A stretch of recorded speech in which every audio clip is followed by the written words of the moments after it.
And we're live. All right.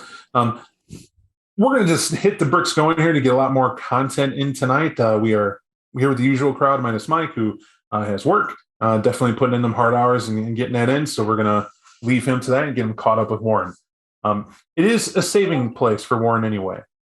For you guys to know, last time Warren was kind of here in spirit anyway, as in he got very quiet due to certain outcomes. Like per what the player has expressed, we're going to hold to that. I got direction and role play of it too.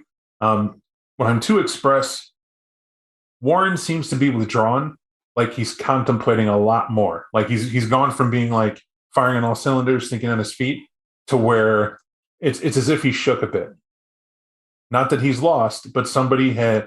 I want you to imagine you did something very wrong in your life, not like just now, but like at some point in your life, you're just realizing the weight of where you're at and trying to figure out where that guidance is and where you should go. And he seems lost. He has that kind of 1,000-yard stare and very much prone to not paying attention. It's relevant. It is also hard to tell on it because Warren has always had this strange, sometimes a complete lack of a conscience whatsoever. It's not there. And at those times, he's very terse and reactive. And right now, he's just there. I will add to you, though, you will note that his fangs are out. His mouth's closed and his fangs just ever so lightly over the top of his lip in thought, but he's not paying attention to it. He's not someone like thinking like this or has expression like, I'm pondering. He's somebody who's simply staring, like he's in a memory or just not there. However, you know he is. Or just not there. To moving or walking. However, you know he is. Or definitely just not there. To moving or walk. Why I point this out for the two non-Sabat that we have here, this is creepy as shit. It's as if on a subconscious level, his predatory instincts are to stick with the group. And so he's just kind of following along. But he isn't contributing. He isn't there. And you get the feeling like to engage him is where he will remember what he is. Is he losing it? That's the question. For Ramsey, this is old hat. You get that way. When you're scouting alone or ahead of the pack and you have to report back, and a lot of texting is what it's become. In the modern, you used to have to leave markings on a tree or some sort of symbol that you followed along and kind of miss those days, especially back in the 70s when you did it that way. Now it's a text message. That phone's replaced so much. It's like it is a supercomputer in your hand, and people have no idea the advantage you have in the field to do it. Your scouting days aren't done, but looking at Warren, he's got his game face on. He's definitely contemplating something. He isn't at the point of executing yet. So he's normal to you. For Rot, why it's relevant, for one reason, you've started to empathize with Warren a lot. You're learning a lot by yourself by looking at Warren. He doesn't feel he has friends. You could tell that. There are a lot of Nosferatu that spend their time alone. Being in the Warrens, it's necessary to develop this sort of loose attachment to people. Because people who say they're going to be with your group and they're going to hang out and do whatever, you're in the underground kingdom suddenly. And you're in the Warrens, as they call it, where you belong underground. And this is where you go with your people. And you get kind of clannish. And I don't mean by clan as in, vampire clan. I mean clannish as in, these are my four family now. We take care of each other. We accept our deformities and our situation. We don't believe in deformity. Whatever it is you want to say you like, you develop your own culture. And then you all agree to be a part of this kingdom together. Hence, the underground kingdom. You haven't had that since you've been here. The hardest part about being a Nosferatu, especially coming from the Sabbat here, it is different for the anti-tribute. There's always been a process where you come in, and if you were an anti-tribute off the bat, there is a kind of you stay over here, but welcome to the underground, and you can mingle and talk, and that's fine. There is no immediate war-on-war violence for Clan Nosferatu from Sabbat to the camp, traditionally. Something has changed, and you've not seen a whole big mix between the anti-tribute and, of course, the regular rank-and-file Nosferatu.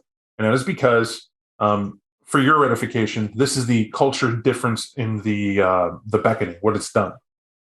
With people disappearing and stuff going on inside, the word I want you to remember, the one watchword you're starting to get, and I'm saying this because as a player, not just downtimes, but I feel we need to catch you up a little bit to understand what's staring you in the face and to clarify. There have been a few people who've asked directly, is it that he's not picking up that symbol is related to the Niktuku, to that legend of clan? At this point, I'm going to give it to you. That symbol that you're seeing go around, if you think back to the subway, and it's old and it's Nosferatu X, but you can't place or what's going on, it is a warning. You stood in an empty platform in an empty underground with no one around, and this lone guy shows up and had symbols there. And there was someone like they had some argument, and the assumption was you. Well, what if it wasn't? He certainly made it seem it was, but is it possible that the Nosferatu don't know who to trust on all sides? There was no Nosferatu at court that you saw. There was no Nosferatu that approached you guys. You contacted that Nosferatu, right? And you had a meeting. And another way to look at it, Rot, he was testing you. He's waiting for you to establish those connections to figure out if there's a way he can test you, can trust you. You may be watched right now. You have no idea. But paranoia is the new watchword. From your standpoint, though, the Sabbat doesn't teach you what that word is. An ancient's an ancient and ancient. If something's going to come to kill you and it's old, welcome to the communal haven and bring it. We'll swallow you down with everybody else. That's the Sabbat mentality. If you're going to bring our food to us, that's Sabbat Uber. You have Niktuku who hunt you down and kill everybody. Bring it. Bring them all in right here. Here's the address. We'll tell you when. Right, which is whenever you feel froggy, jump, and we'll have that out. That's kind of that bravado, but that's real for the Sabbat. However, you haven't been with the Sabbat in some time. In fact, you acclimated more to being an anarch in the field than not. The anarchs are different. They're hardier, they're tougher, they're meaner. And I need Rot to understand that. That's a big point that I was trying to give to you, but I'm just going to give it to you now out of game so you can just relook at that with new eyes. Look at what you've been dealing with. Is it a matter that you've been burnt, or it's paranoia, or it's a combo where all that's true? That's an element you need to understand to kind of get with the group as to where they're at. Your only life preserver seems to be the Camarilla, because that's the only card that was given to you to have a level of backing. To do that is to now be effective. And that's across the board. You got to do something to get that. As far as effective, and I feel I have to restate this, the Camarilla is not this illustrious organization where you get a membership card and it guarantees you shit. It does not do that. Think of it this way. You went and saw the top predator in the city, and they have an upper echelon. They all know each other. They know each other by name. They know where to meet. They know how it happens. They know what goes on. And they've agreed to a certain level of behavior and have an established culture. You've been recognized in it, some of you to rank because you're the descendant of whoever or taught by whoever, and that allows you certain, we know who you are. Does that mean that they should everybody give you their phone number and we have ice cream socials and that we can all meet in a certain night? No. What it does mean is that if you're someone in the know, you'll be invited to the party because you're someone everybody wants around. That's sort of the harpy you got to butter up. But if you haven't been buttering up the harpy or you don't know who has these roles, that's a lot of difficulty. So to clear it up, the difficulty you're having, this is the life of people who exist outside of that system. You did your part, you got your acknowledgement, and now you're part of the city. That doesn't mean you're now in the in crowd. And when Elysiums are called, they make sure you're there. Truth of the matter is, whether you're there or not is irrelevant. We do know one thing, though. In Sullivan, it's a reminder. You are on the sheriff's watch list. That was a mandate from the prince. And you're operating under two things. One, a lictor of your clan. You barely slipped the noose in being found out that you guys caused that riot. And by barely slip the noose, you're not dead yet. That didn't happen. No one's come around and said, boo, you're here. No blood hunt's been called that you're aware of. But you know it's not because others know where you're at and they could find you. Hasn't happened. But you'd be a fool as Sullivan to not think, well, someone might know. However, that's hard to do. That's your pressure cooker is Chris, right? You're sitting there wondering what if and whatnot. There's ways you can play with it, but that's a goal I'm adding to your list to do not forget because you're uncertain. For Slappy, you haven't been called to work. No one's asked you on stage. No one's even checked to see if you're absent. Your sire hasn't even spoken to you. There, you went from being the guy in the know to talk to, come hang out at the Blue Velvet. You know, Slappy might know what's going on. It's like you disappeared and nobody cared. Like you're not where you were and no one's bothered by that. Why this bothers Slappy? It's a deafening silence.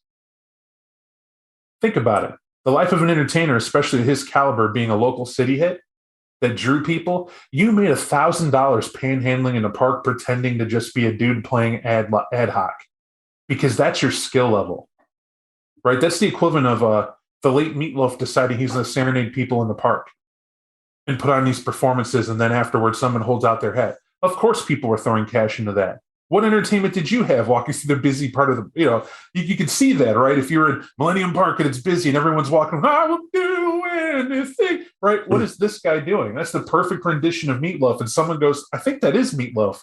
Or a good lookalike, hey, can we pay you? That's what naturally happens when talent does what it does. You could do that, Slappy, and you get that fame from mortals, but you're beginning to realize it was nothing compared to pure recognition when you spotted a Toreador who came to sit and listen to your performance. That's like the ideal. They are the ones that determine if you got real talent or not. You never knew, and you've never spotted if a Toreador was in there, but you always assumed someone took interest. They got you to spot at the Velvet. They put you up on stage. You were asked for. You have nights to do it, and no one is asked to see if you want to be up there or whatever. Are you being blackballed? It's a thought.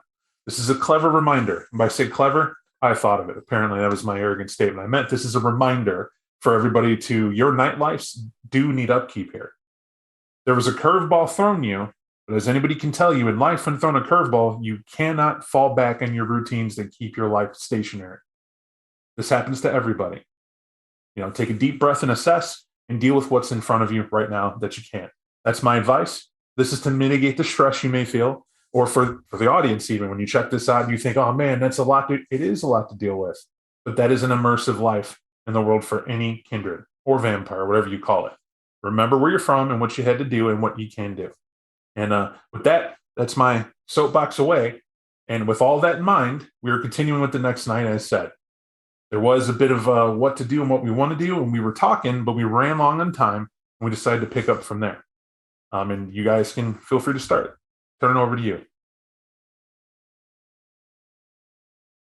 Sullivan is he's pacing back and forth, especially having considered that particular type of apartment, but even more so, he'll look over at Warren, and he'll then look back over at Ramsey, and he'll motion for Ramsey to come close. You mind if I have a conversation with you privately? Sure, Sully. Come into my office. And he'll walk into another room and just call it his office as he opens the door and lets Ramsey head in. I'll just shoot like Ramsey's patented side eye to Warren real quick and mouth like office and like go in behind him. He'll close the door. He's like, great. So thanks for meeting up with me. What the fuck is happening with your friend out there?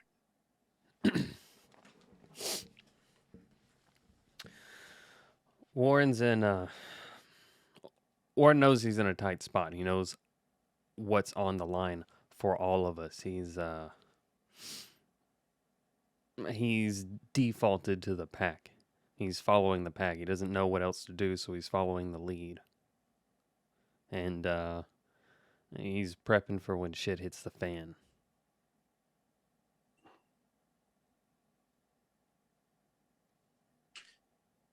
I'm going to have to call Damien up, and I'm going to have to lie to him and tell him that Warren is losing it. And I need you to speak to your... But we can't call him Pack anymore because let's not call him that. I need you to speak to your friends, and I need you to understand within this coterie, we have to survive.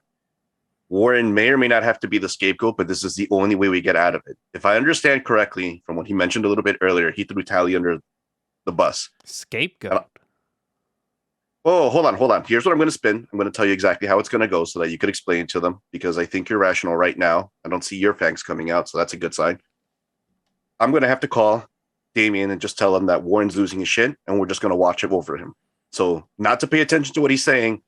We'll take care of whatever situation's happening in that spot, but all that shit he was just spouting off is him just spouting off.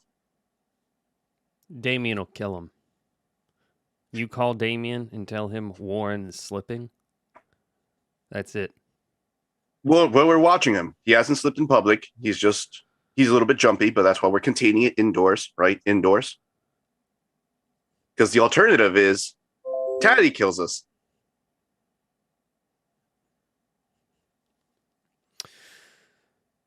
When you talk to Damien and you tell him this, he's going to ask, why is Warren so jumpy?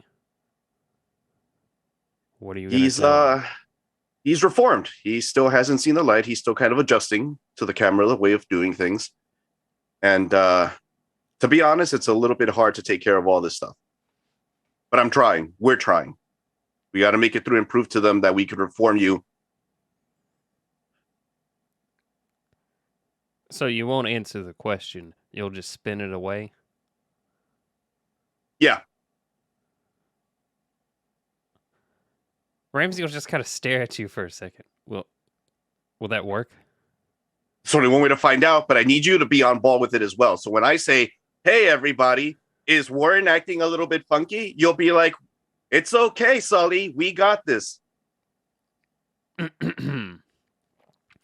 It's okay, Sully. We got this. That's what you want from me? Yup. And just to note, he's speaking at a normal level, very well knowing that the walls may be thin and people could probably hear them have this conversation in the background. Okay, good. So I have to call Damien and I have to get this to work. If it doesn't work, we're screwed anyway. But at least this will buy us some time because I need to make sure that Damien doesn't get to Tally before Tally gets to the Prince and this becomes a complete shit show and a dumpster fire to boot.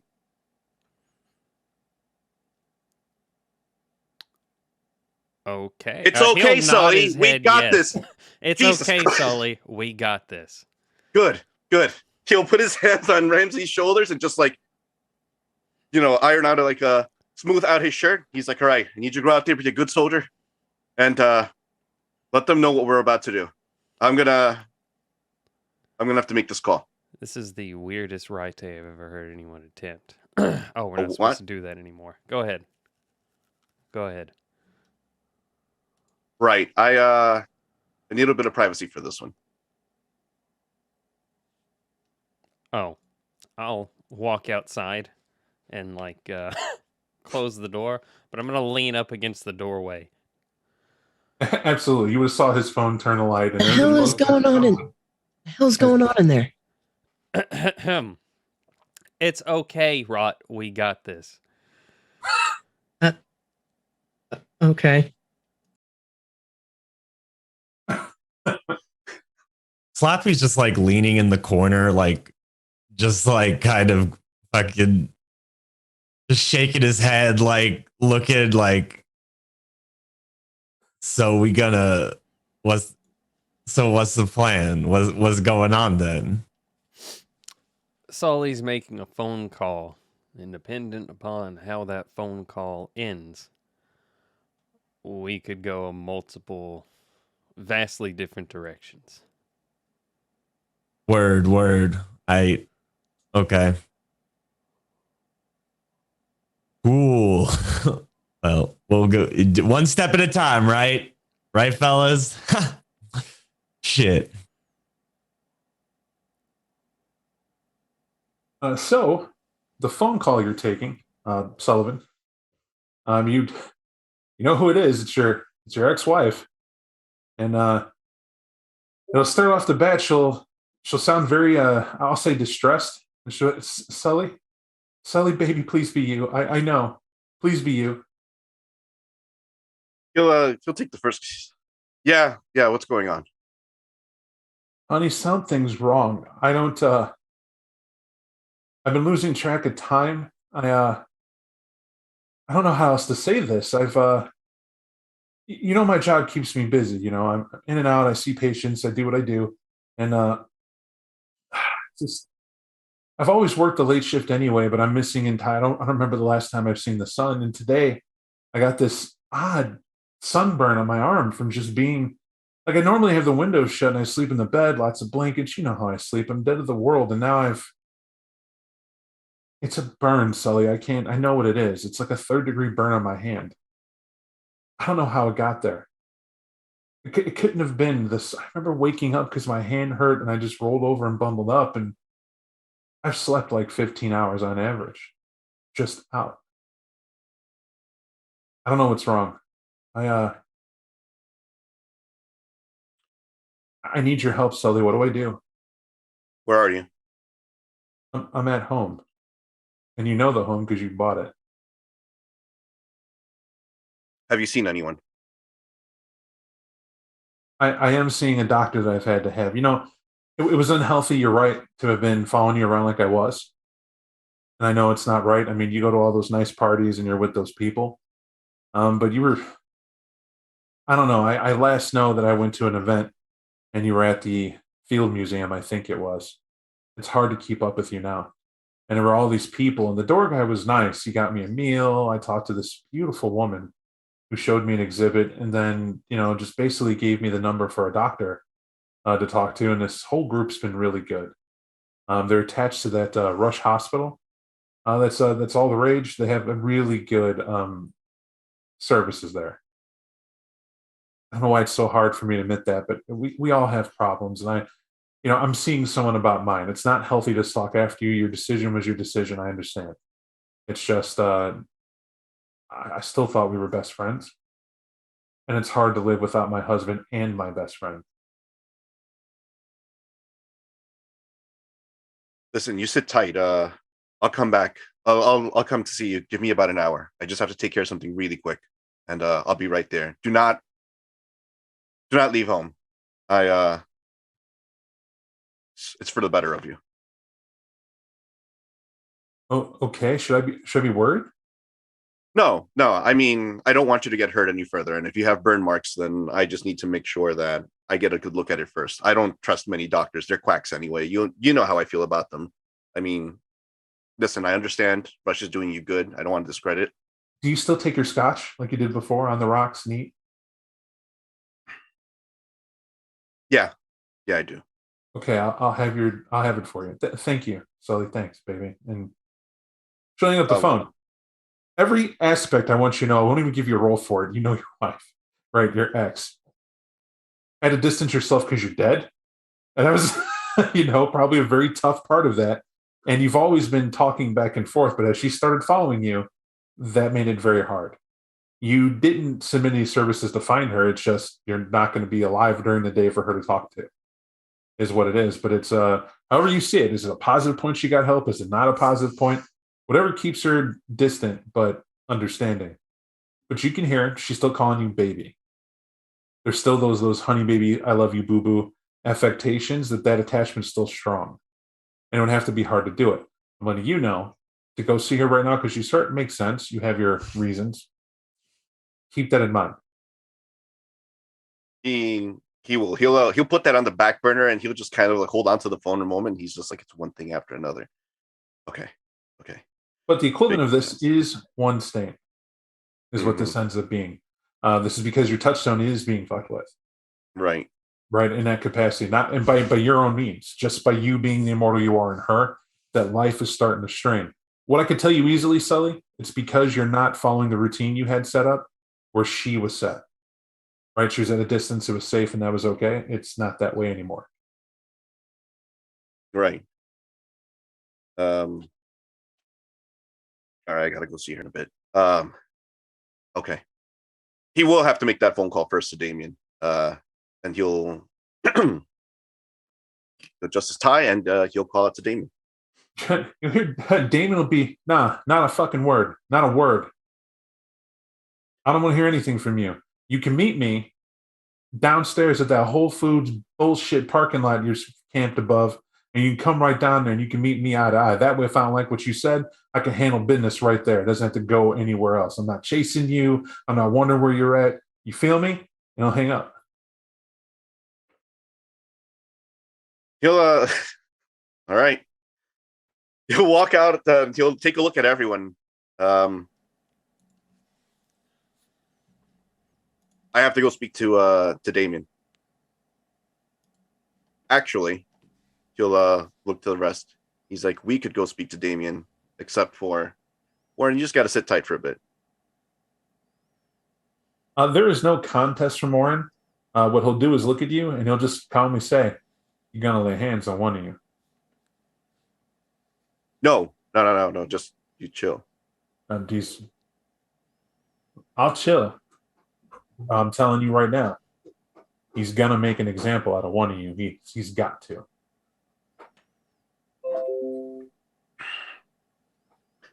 I know, and I got to do what I got to do to make us survive. Part of that is you saying where you are, and the rest of you come with me. he'll give a look of like whatever, and like doesn't even look at the door. As much as he'll see him go out to the balcony that's there on the terrace, opening the door, doesn't care. He's letting the cold wind in or whatever, and he'll go sit on it.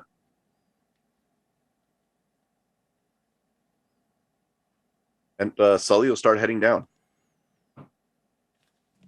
Slappy's heading down with Sully, but like deep down in the back of his head, he's pretty sure that he's the one that's going to be made an example of. So he's just kind of mumbling under his breath, like, just like, man, just got to freak out so you don't got to see Damien. Fuck, man. Like, just kind of like going through the motions while he's following Sully and the rest of them. Sully, while walking down as they start prepping down, he'll take a look at the other three. All right. So the sitch is, and I'm not exactly sure if Ramsey caught you up, but Warren is not well. And we're trying to do our best to acclimate Warren. And he just popped off on the phone.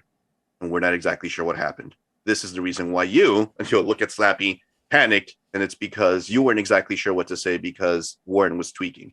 But Warren is okay. He's just getting used to it.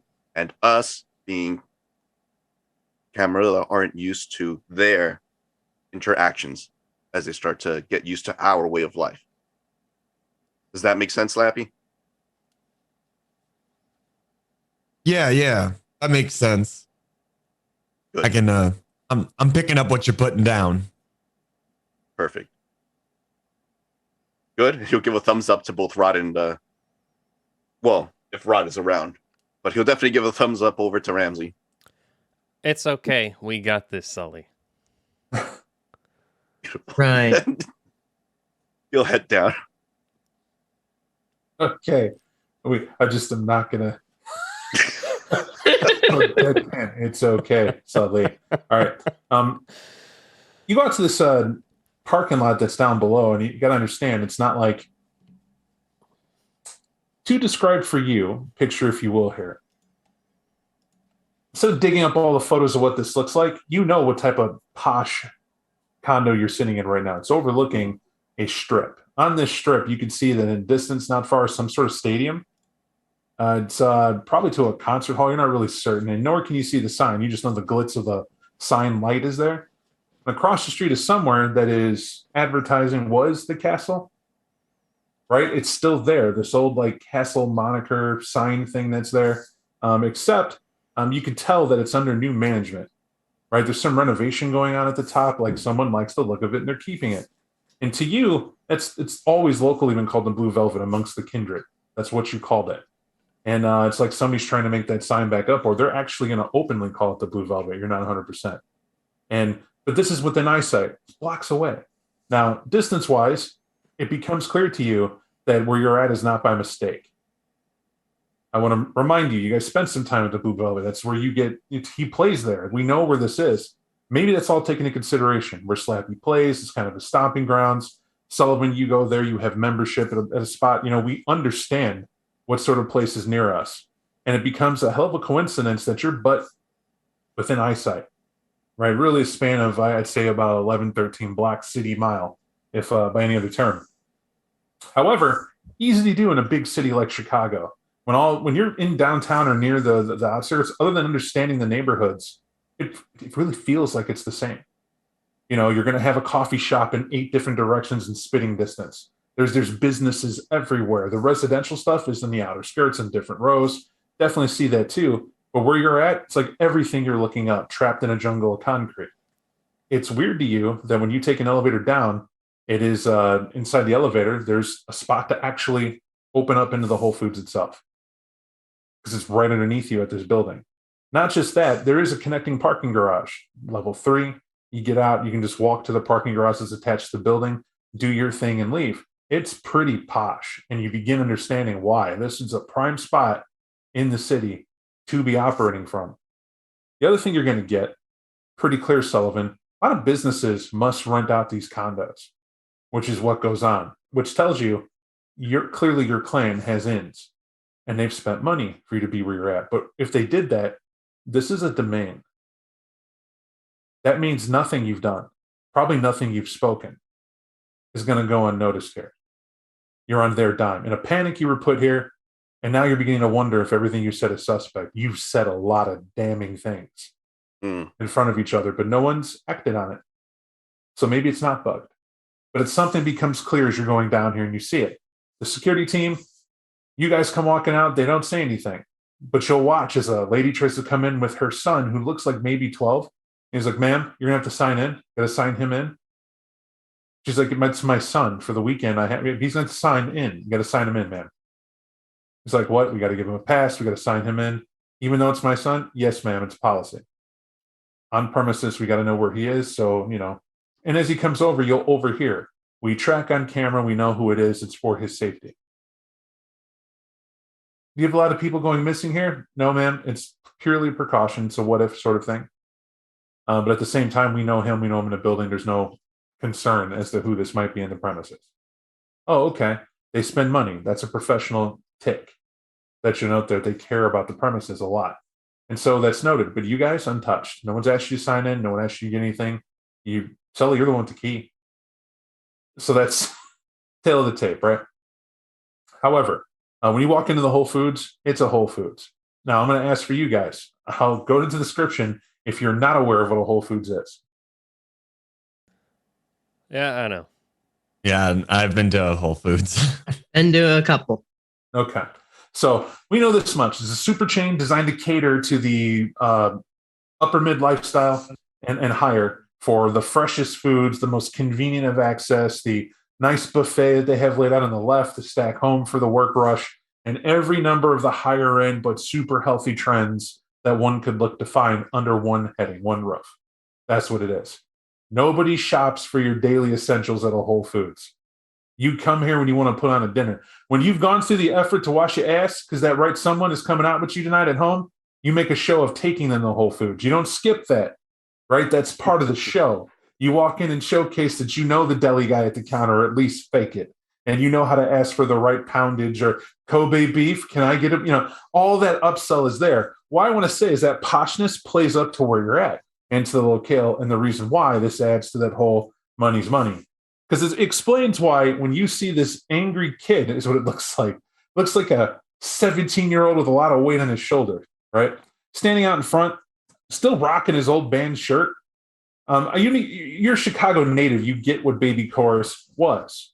It used to be at around the late 80s, early 90s, I'd say, all up to mid 90s. This band played locally with everybody else. Kind of like that grunge kick went off. And then some. And vaguely people talk about it, but it was vague. It was like they were there and gone. And now it just looks like someone in that band had a kid and he's still wearing their shirt. And it's cute to support your dad, right? That's what it looks like. His hopes and dreams you wear, except this look of, I can't believe it's you, right? He comes, you get down there and he has his hands in his hip. He's looking at you with that. He'll point to the building. You mind stepping in? Let's go to the grocery store to have this chat. That way you know, and I know, that it's just a talk. That is what this is, right? Just a talk? It is. Hey, did you know how I got here so quick? He'll just take a walk look into the store. He'll say that, and when you're like, he just walks into the store. and Sully will follow. Yeah. Yo, The train goes Yeah. with them. I'm Yeah, the assuming train everybody goes follows. with. Yes. You do not ride. You're just Yeah. outside. Now, Okay. all right. You know what? I'm gonna go back upstairs. I see. I'm seeing writing on the walls. You realize one problem, right? You're like, I'll just go upstairs. Nobody could see me. I don't have the card access to the place. Like, Damn it. you're outside staring or you're inside stalking. What would you like to do? I'm inside stocking then. All right. God damn, he's got the key. When you guys walk in, Damon will stop by the individual carry baskets. He's like, why don't y'all do some shopping? Sully will pick up one of the baskets and just go to it, and he'll kick back in that same fashion that is almost routine for him when he was breathing. He'll take the basket and he'll start grabbing a couple of things and start walking as if he's about to shop. He'll walk through the produce. He's like, one of the things always fascinated me about people who shop is that nobody pays attention to the conversations. You can eavesdrop and learn a lot by a person just hearing how they shop. making deals, they're arguing with someone, what to get, what not to get. You could tell a relationship between a married couple instantly just by paying a little attention, stalk a little bit in the store, and act like you shopping not too far away. I do that sometimes to figure out how times have changed. Also, it's weird. Like you can make it a racial thing, but I've kind of grown out of that. Not 100% because how can you? But at the same time, it's like different times. I heard a guy sit here and break down his old lady because she didn't know how to find the cheapest for the tomatoes that were on sale in the store. Right? He could get it cheaper elsewhere. And it begged the question to me, motherfucker, why didn't you go get the tomatoes then? What, your legs broke? She didn't come back with that, though. You know what she did? What? Oh, she shouted at him. That was the point. It was, oh, well, look at the things you don't do. Like she chose to pick her battle and it was right then. Now, what I picked up on it real quick, though, it told me is that she obviously has an inflated sense of self-worth, but also a spine, definite self-respect. She knows who she is. What it told me about him was that he didn't know how to talk to his lady. Right? He could have just said, let's not get the tomatoes here. I know of a sale. We'll pick them up on the way home. Who gives a shit that she didn't know to find that sale or where to go? If you knew it better, why didn't you communicate and tell her that? Right? So it was like wrong on both sides. But, that's outside view. That's my point. Sometimes we can just look outside in and make all sorts of judgments of how to do it better, hindsight and whatnot. So why don't you tell me a motherfucking hindsight story about why my ass is sitting over still watching a skating ring?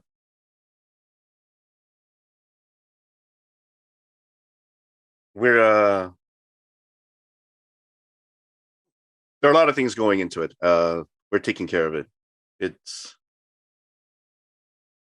involves many moving pieces. I could definitely tell you that. We're a little bit, I'm not going to lie, we're a little bit stressed, as you could imagine, trying to get this all done.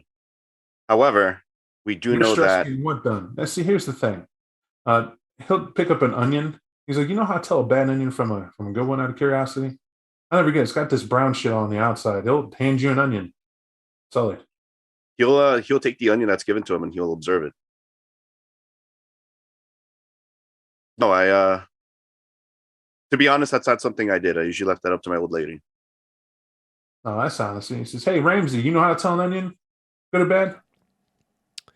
The smell? Yeah? No, all right. Slappy. It's got to be a visual, right? It's not just not onion's an onion. I mean, is that the only way?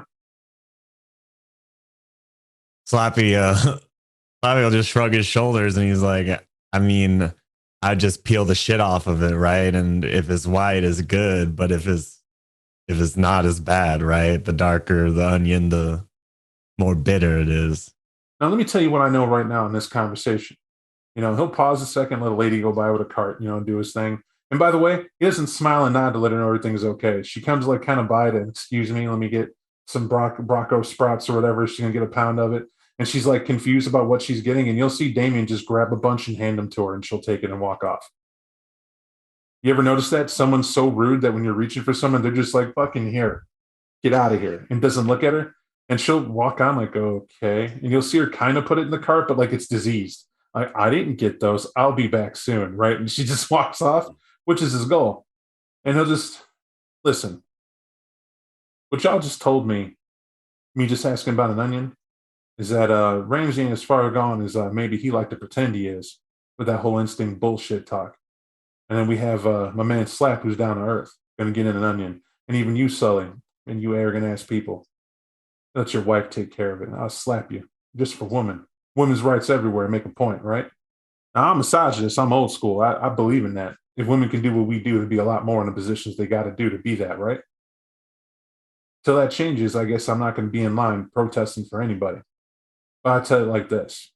In our line of work, gender don't matter and skin color don't matter either. So I have to leave the descendants of the woke culture to save the world. But now I'm dealing with y'all, which means the problem ain't in this store. You know how to deal with an onion, you still have a touch. Still have a touch of what it is to be alive. You have an idea. Which means that leaves me with two. I'm trying to think of what idiot would have thought it was smart enough to waylay a piece of art. Now, you may have thought it had been whatever got a hand and did whatever.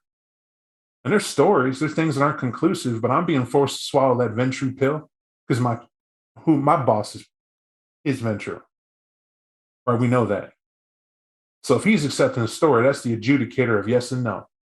He is the emperor, thumbs up or thumbs down. I got to handle that. What doesn't sit right with me is when I get to talking to folk, talking about they're going to keep that piece that was shattered with that rebar because it defies the norm. They're actually looking for somebody with shattered limbs from doing that. They figured it out. Some machine had to swing that at there to create that force to have that effect. Otherwise, there should be a dead man lying next to it. And there isn't. Now, I'm trying to piece it together just so I know who I got. I'm strong. I would never do that. That's like clearly someone who's lost it. They can't see reason.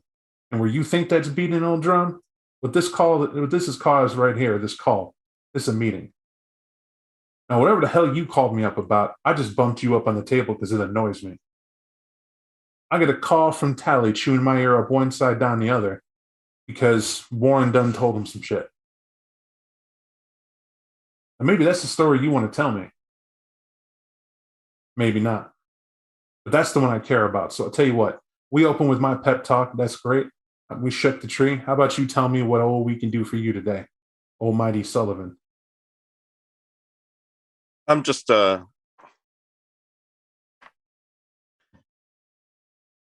he'll take a look at the onion, and out of curiosity, he will peel off one of the rings before he looks back over at his group and then back at Damien.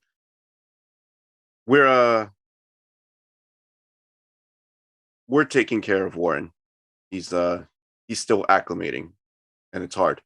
And to be honest, this is completely new for us.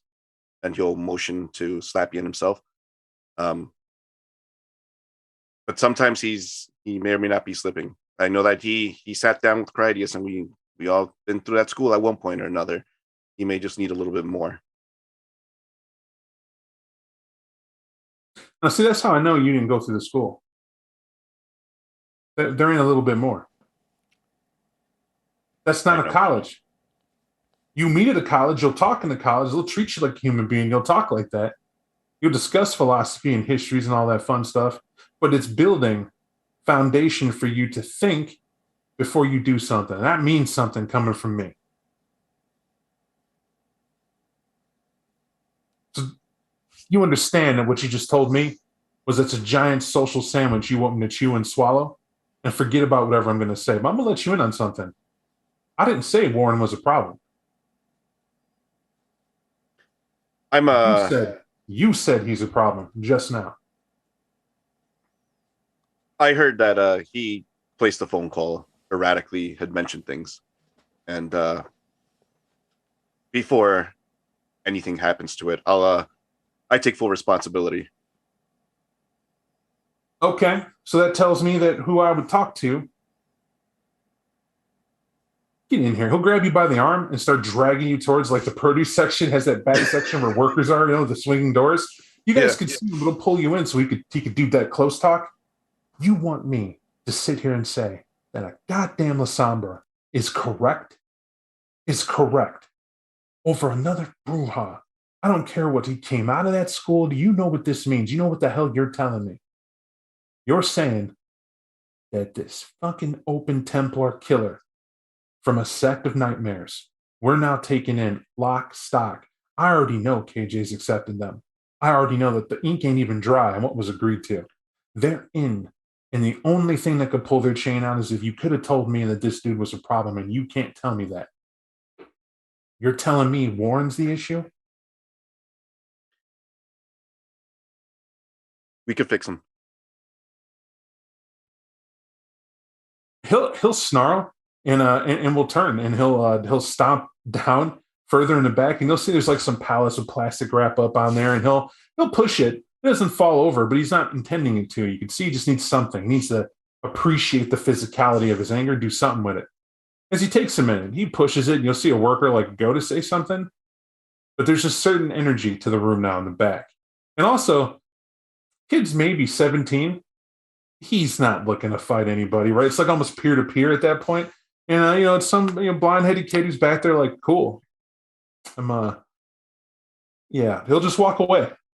It looks like he has some milk cartons. Maybe he was rotating the cooler in the back of the grocery store and just finds something else to do as he walks off. And Damon just stand there and he'll just look. We can't do this yet. You don't need to call me like you're playing dad to this group. You don't even sound like you got shit to tell me. You're telling me you got it handled? I'm not in your group. You understand the authority I represent. When you call me, it's because there's a problem, or you don't call me. Understood. So if you had it handled, I didn't ask you for a status update. Right. Yeah, no. We'll take care. The reason don't worry about it. I owe you. I'll take care of this, and I'm sorry for wasting your time. People who owe me, I'll tell you when you owe me. Right now, what you're doing is you wanted to say something to me, and guilt brought you here. How do I know? Said what you always do. Not you, the proverbial we. You know what I do. You know what I represent, and you want to know what I know. The assumption you got to have, it ain't what I know. My title don't ever know. You see me, I'm the one who puts balm on the wound of the bruised ego of the prince. That's what it is. But let me tell you who knows everything. That's the man on top. That's who you wanted to have a meeting with. That's who you wanted to tell you have it handled, because trust me, he knows everything. I do mean he knows everything. He got every person in the city to tell him his due. Now, he don't turn around and tell me what's going on. I ain't here for that. When he wants something done, he'll tell me what's going on. Until then, I do my function. But you guilty types always come up to me like, what, I'm going to help you? Here's my help. Whatever you got going on, you would best tell me right now so I can get ahead of it before it gets to on top. Because once it comes down as a command, there is no talk. We'll meet again, and you'll know when I want you dead, because we won't meet in no fucking Whole Foods. Okay. He'll clear his throat and he'll start to sing. He's like, he'll take a look around, but he'll walk up to Damien's side to close the distance so as not to speak too loudly. There seems to be one of our members who is currently burnt in terms of, well, the second. I can't remember the name. First something or other. Have you heard of them? I don't even know what you're talking about. I didn't go to your school of whatever. Say it from here. He'll tap you in the chest. Say it which chest. Say it which chest. What are you trying to tell me? I think the rumors of the Second Inquisition being real are true, and I think that one of my members got burnt, and so we're trying to keep that from happening. So we're being very careful about it.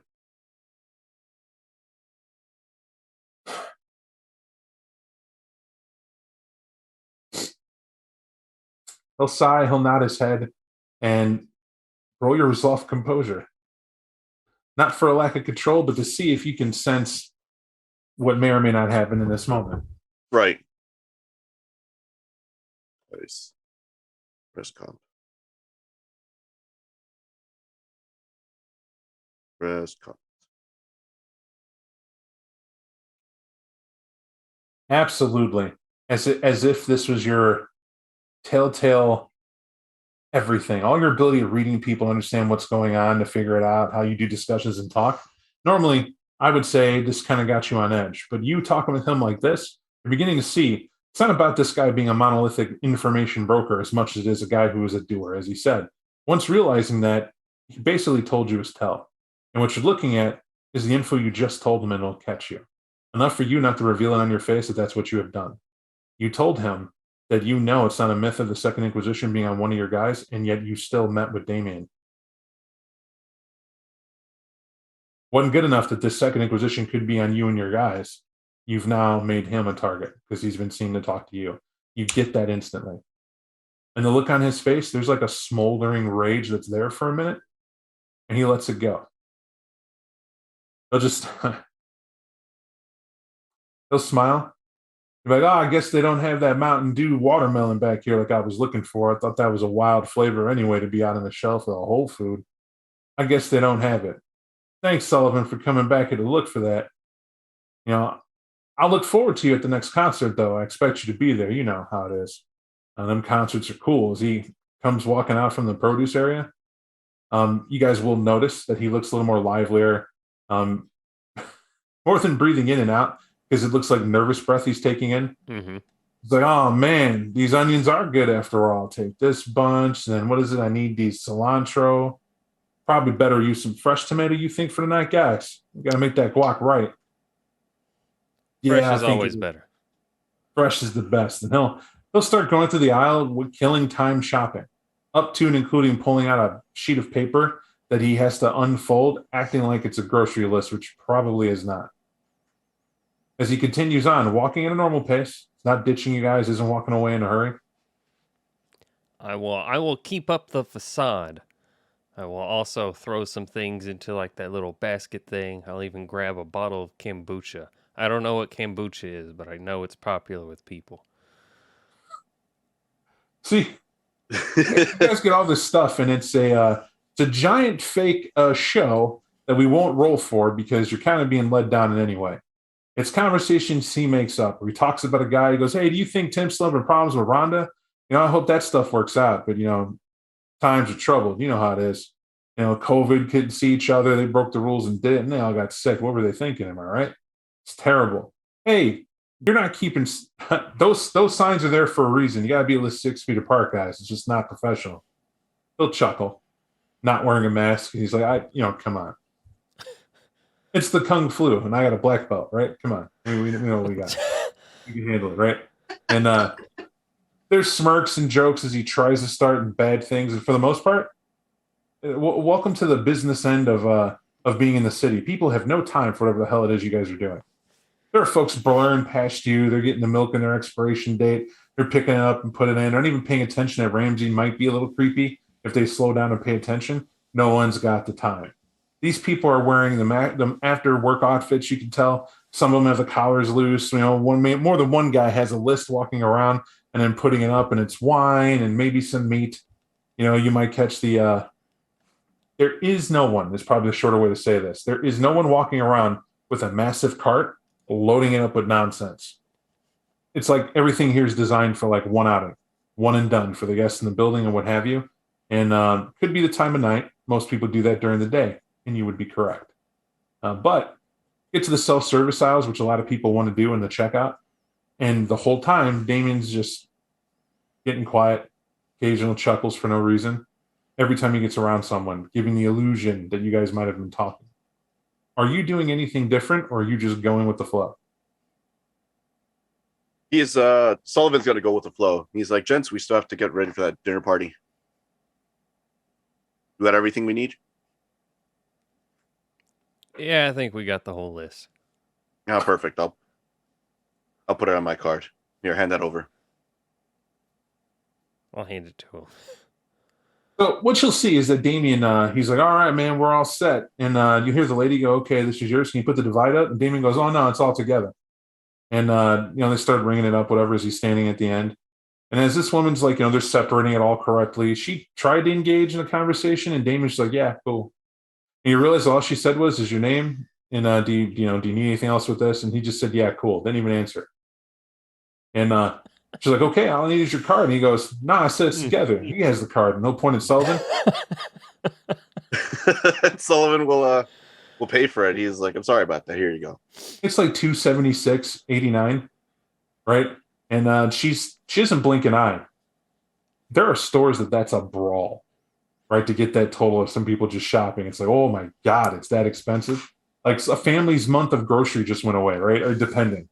And that's what happens depending on where you live. That'll be a reality. Or it's just the cost of living going up for folks. But either way, once that's done, paid, and it's there, he'll smile as it gets bagged differently. And he's like, no, that's mine. You'll realize it's some cheese you picked out for you and a wine bottle that you selected for. He goes, "No, that's mine too. That go over there. No, that go over there.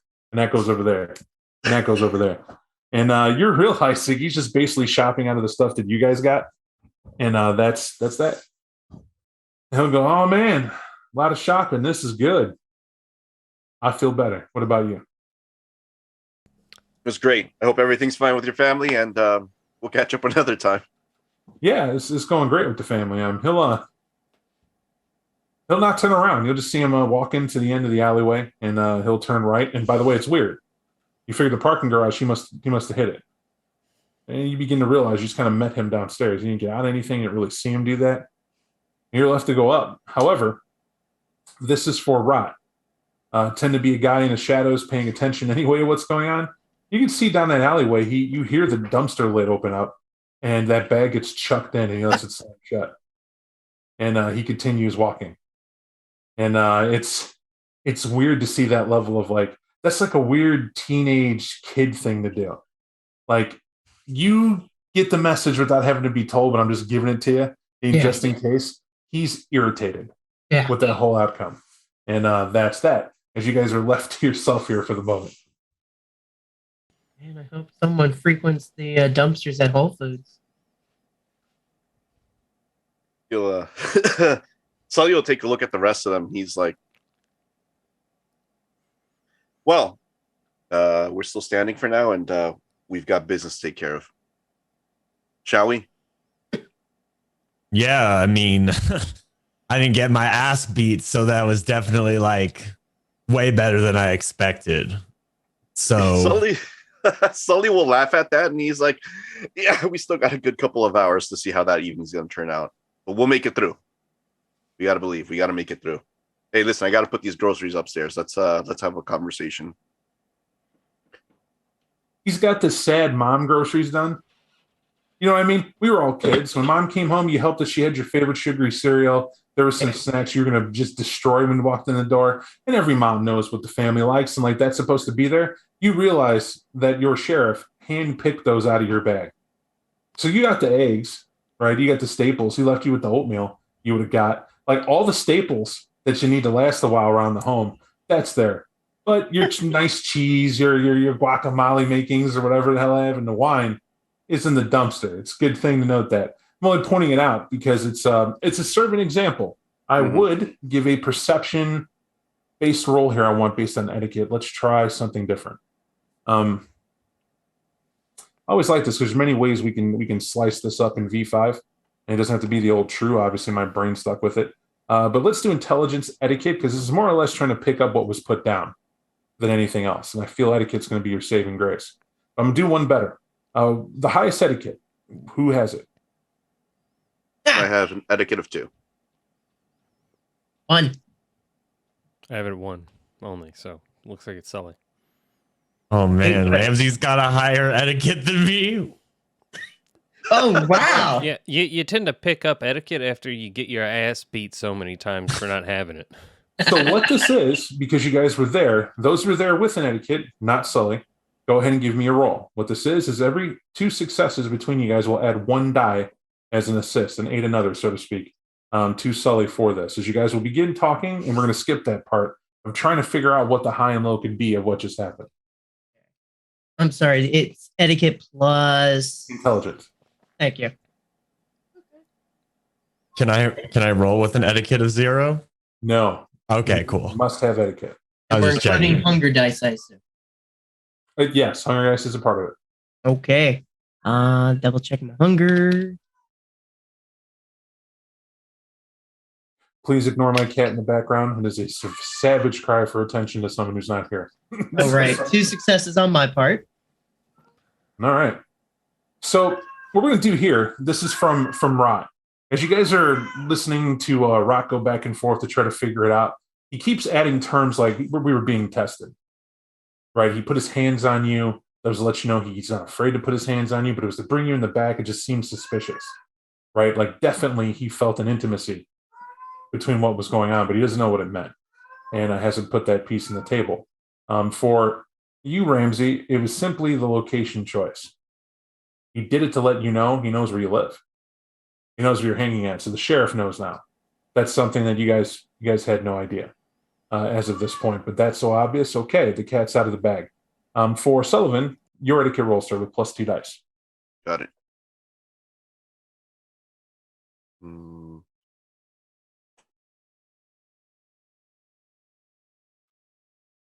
Boom. All right. Putting all the pieces together, Sullivan, you're able to make a more clandestine approach to this. You get that what he was doing was he was letting you know he was obviously, you knew this, he was irritated, he showed up, and you fundamentally gave him nothing.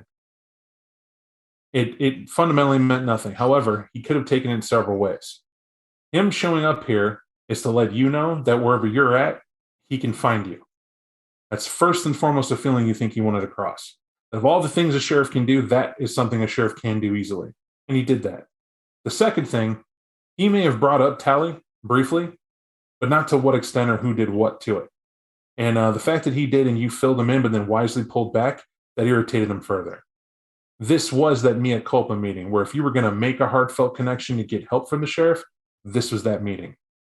But what you did was, and I won't say if it was good or bad, you don't know what hilt he was going to take it to or how far he would take it.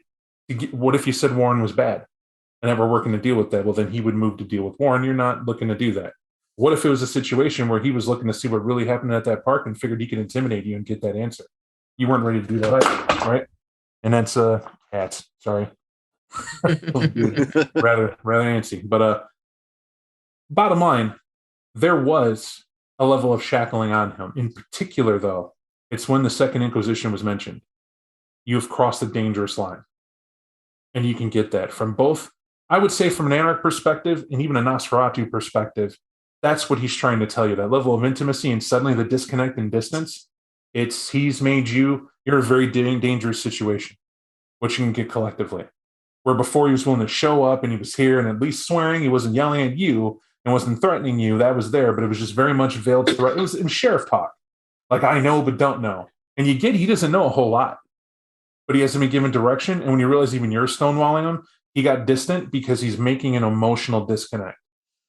Now it's game on. When you make a mistake or there's a phone call in, this guy will not be giving quarter. It's going to be a very different approach indeed. Where is it you're out of hot water? The answer is yes. You get a lot of info out of this. He doesn't know what happened in the park, which means the prince can't know. Because you don't see a reason why Kevin Jackson would spare you if he knew that. However, Tally the Hound being brought in, clearly Tally got egg on his face. Because Damien mentioned he has to deal with that guy, and you know he does not like the La Sombra. He tipped his hat that far. But now he has to play ball. Because Warren screwed the standing. You knew that, though, when it happened. What Warren did was he went up the food chain. The lowest status holding member in the city somehow got the phone to make that connect to complain about someone far ahead of him social-wise. Doesn't matter the situation, he's nobody. He's worse. He's a probationary sect member by the barest understanding of it. You are Sabat. You're a traitor and you're in here providing unrest to what's going on. Why should anyone listen to you? And why do you think he would step in and do that? But he did it nonetheless. And now, an elder like Tally knows how to spin it. And to hear the prince's hand was forced. That's what you're getting out of this, Sullivan. These actions made to where the prince made a decision. You don't know why he had to make that decision. That's some more investigating to figure that out. But if you put two and two together, your clans over the barrel had to put up this condo and they had to have you watch the area so that they could do some investigation. Well, we know why. A very abnormal and bad, naughty thing happened, and we know who caused it. It's out of your group. And all hands are dirty. It would be so much easier for the Camarilla if you just said, yeah, it was us. Because then there'd just be death. And then nobody has to do anything. But this provided the necessary pressure to help out those who are in that game, to do it one way or the other.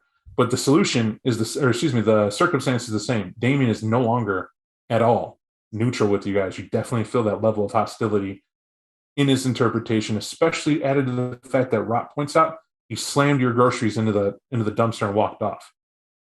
Sullivan, that Bruja may not even realize that's what he was telling you, but that's the power of social graces at this level. Right.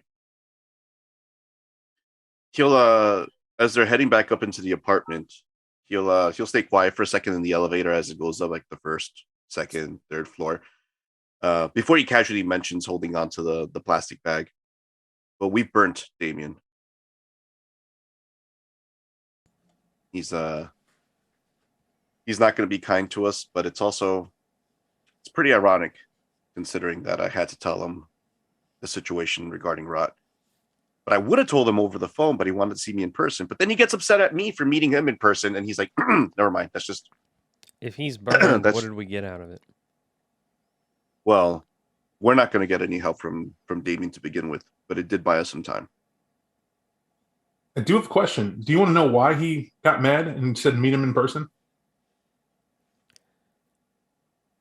I'm assuming because if he didn't like what happened, that would have been the end of Sully. That's Then he one more probably wanted to see him. one more intelligent plus etiquette. But I'm going to tell you right now, you can succeed at a cost. You can make the roll, or you can make the die roll. It's your call. I will succeed at cost because it's more fun that way. Yeah. What you gather, and it's very simple, that there is a second masquerade. You wouldn't have got this far in a conversation with him about any terms used of him on the phone whatsoever. Mm-hmm.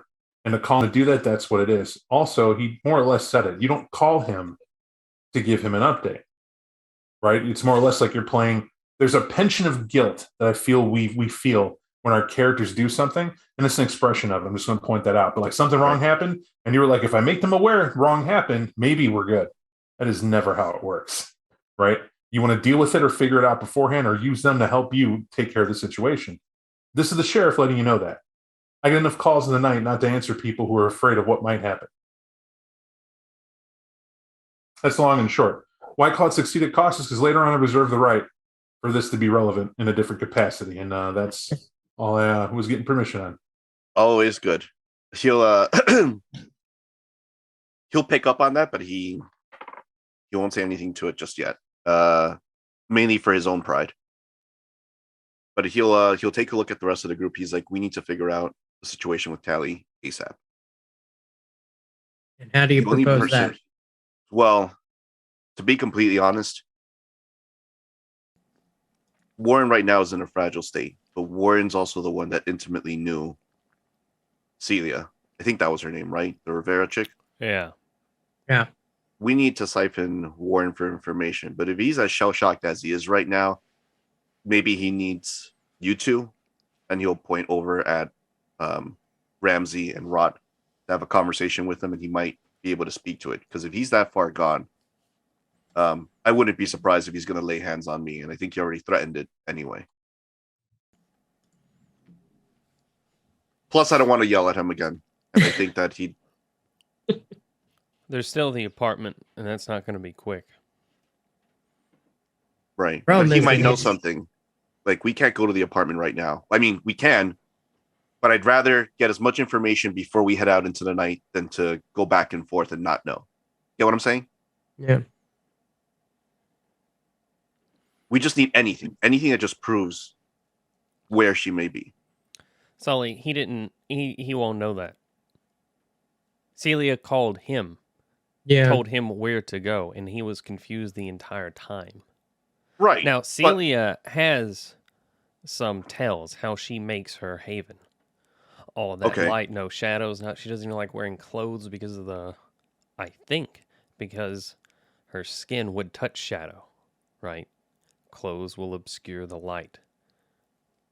And she's terrified by it. Like I said about that apartment and the laundromat, that entire place was renovated to be the perfect place for her.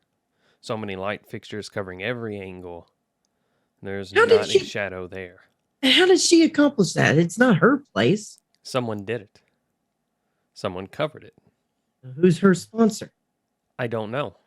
That's why I want to get into those apartments. Those names on the apartments, like I've said, are fake. But there's someone in there. It could just be someone that's sublet.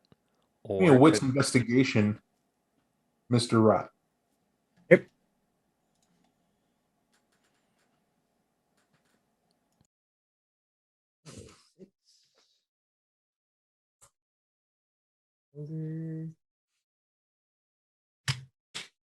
Three successes. So, hearing it out loud and hearing his rundown of the apartment and what it is, it's night and day. What you're able to put together, which you weren't able to in the moment, although if you remember, you were being messed with. It's a lot to deal with it, right? Thinking the Second Inquisition's on your case and whatnot. Yeah. Well, whether they are or not, you understand this much. For that apartment to be redone, completely different, and the owner did it. Clearly, somebody took initiative to clean up that mess of what it was and make it better so they can get back to business. Whatever happened being folded and put away. Now, if that's a tell of her apartment, is that always what she does, or was it a circumstance? It's interesting. What he describes as something that a person does every time, and you just don't see that set of circumstances being tolerated more than once, right? Are we willing to bet that there? I mean, if your sheriff is good enough to know things ahead of time, or to have people do call-outs, or if it's as what you just encountered with Mr. Whole Foods, how would she be alive at all? That can't be a consistent. I mean, a rundown haven where you remove the doors, and there's no reflective surfaces, and we have light all pulled into one room, as if she's taking apart the apartment to make sure there's light in one place where she's safest. Mm-hmm. You have to imagine somebody would report that more than once. Yeah. And in fact, if you recall back to that point for those involved, that's exactly how that apartment was found out. It was an odd call that was passed over to you guys to check out, is what happened. And why it rang a bell is because it was a friend, because she came out of it. She's a university student from the same place that Warren was a part of.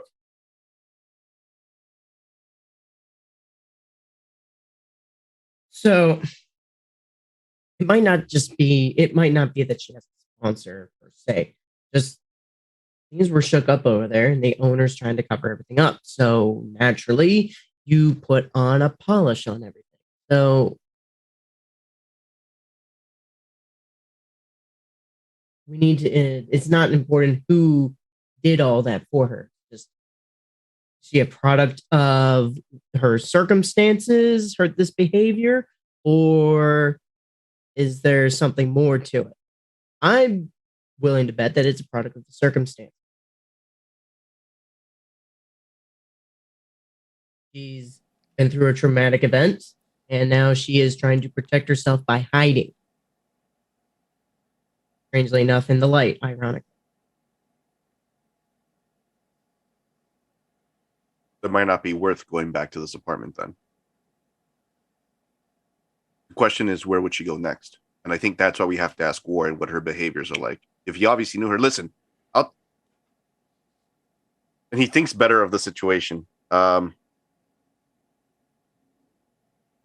Let's just say people are creatures of habit. Yeah. Sure.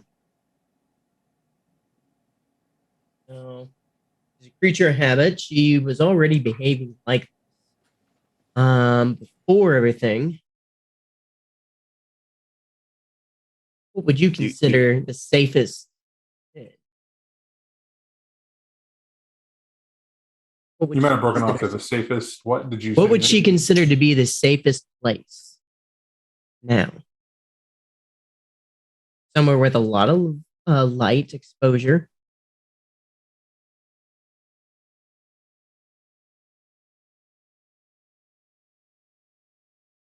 He'll turn his face to look over at Ramsey.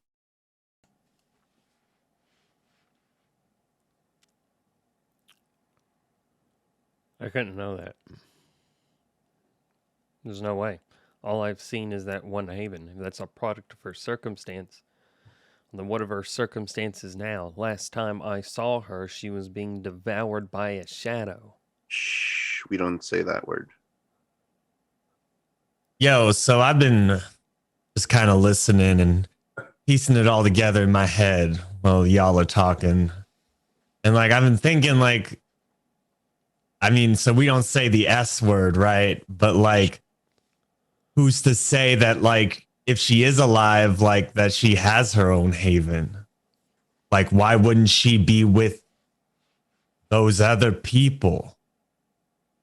Right? So Right. like, I think we're under the assumption that like she got whooped and then suddenly spit out somewhere else, and she was like, all right, cool, now I get to go make light again. I don't think it works like that.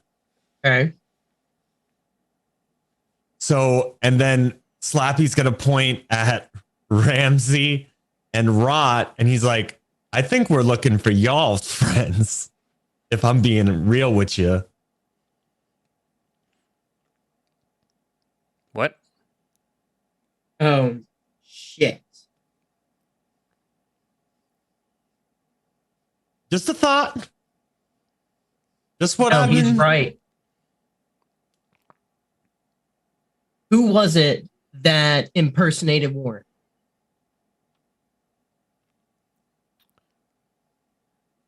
The Some Sir. nerdy guy. That's What? not.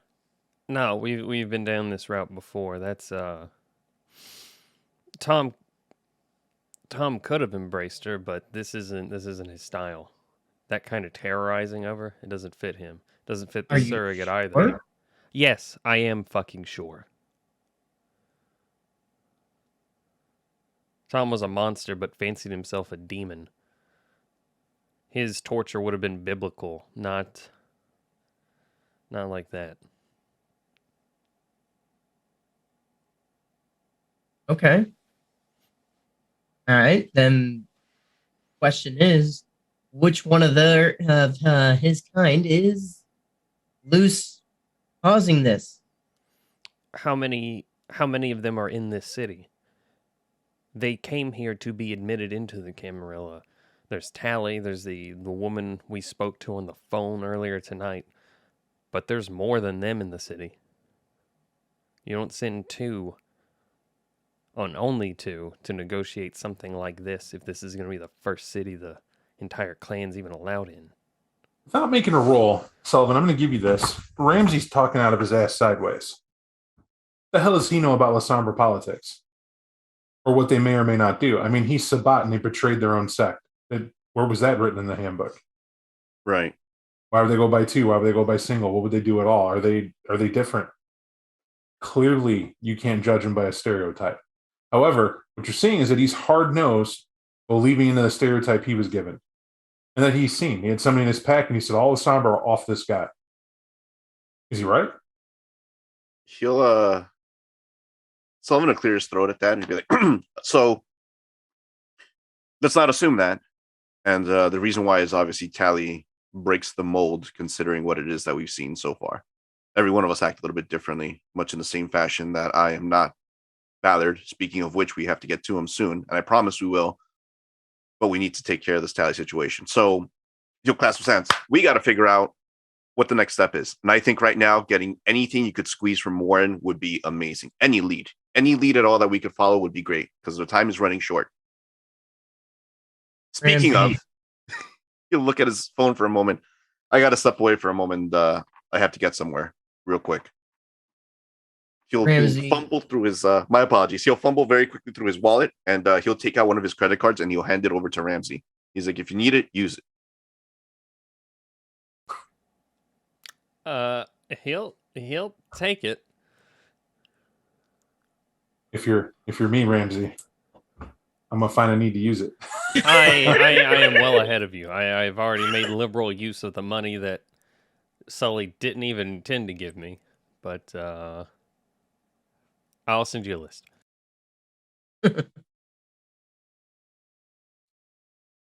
He'll put it in his pocket. You'll note he doesn't put it in a wallet because you're pretty sure he doesn't have a wallet. He'll not say a word as he looks a little bit distracted. Let's try getting this all done within an hour. Let's see what we can come up with. Sound good? We got this, Sully.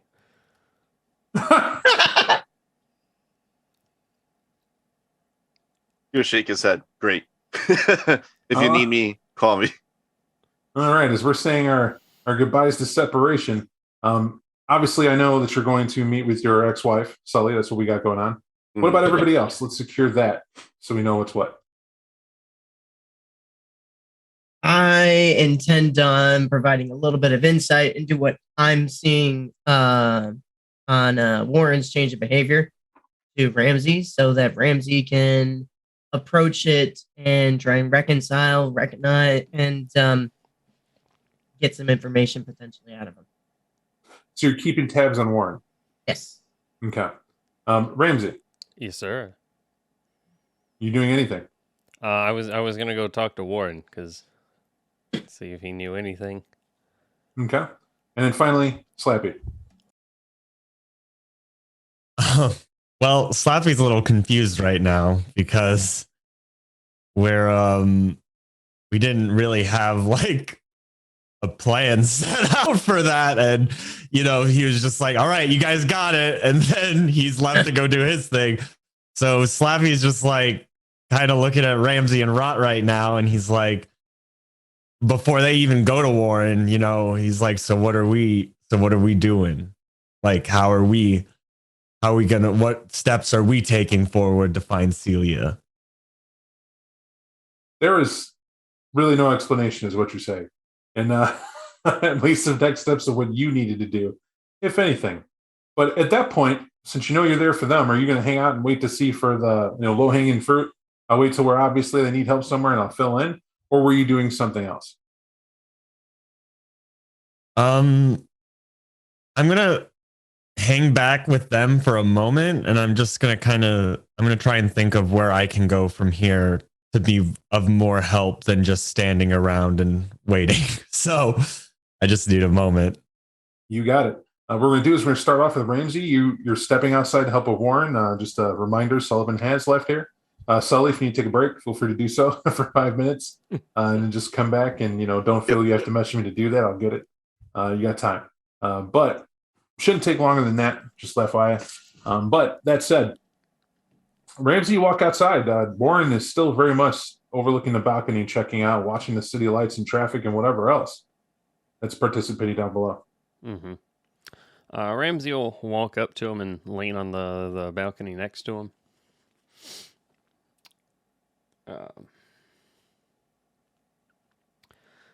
We had that talk with Damien. He didn't make an example of anyone there, but, Sully doesn't think he's a friend of ours anymore. Well, he never was. But certainly didn't help. But we're still trying to track down Celia. And the only connection she had, at least to us, sounds like anyone in the city. Man, Celia dead. So I thought too, but there's a lot of people that don't think so. Then they can talk to the dead and figure it out. I ain't got shit for that. I was there, you was there. She dead because I was saving your ass. I think we're forgetting that part. She ain't dead because she drew the short straw. She dead because when I was running with her, your ass was slow to catch up. And you were the first one that thing was going to grab. I gave it something to chew on, and it wasn't you.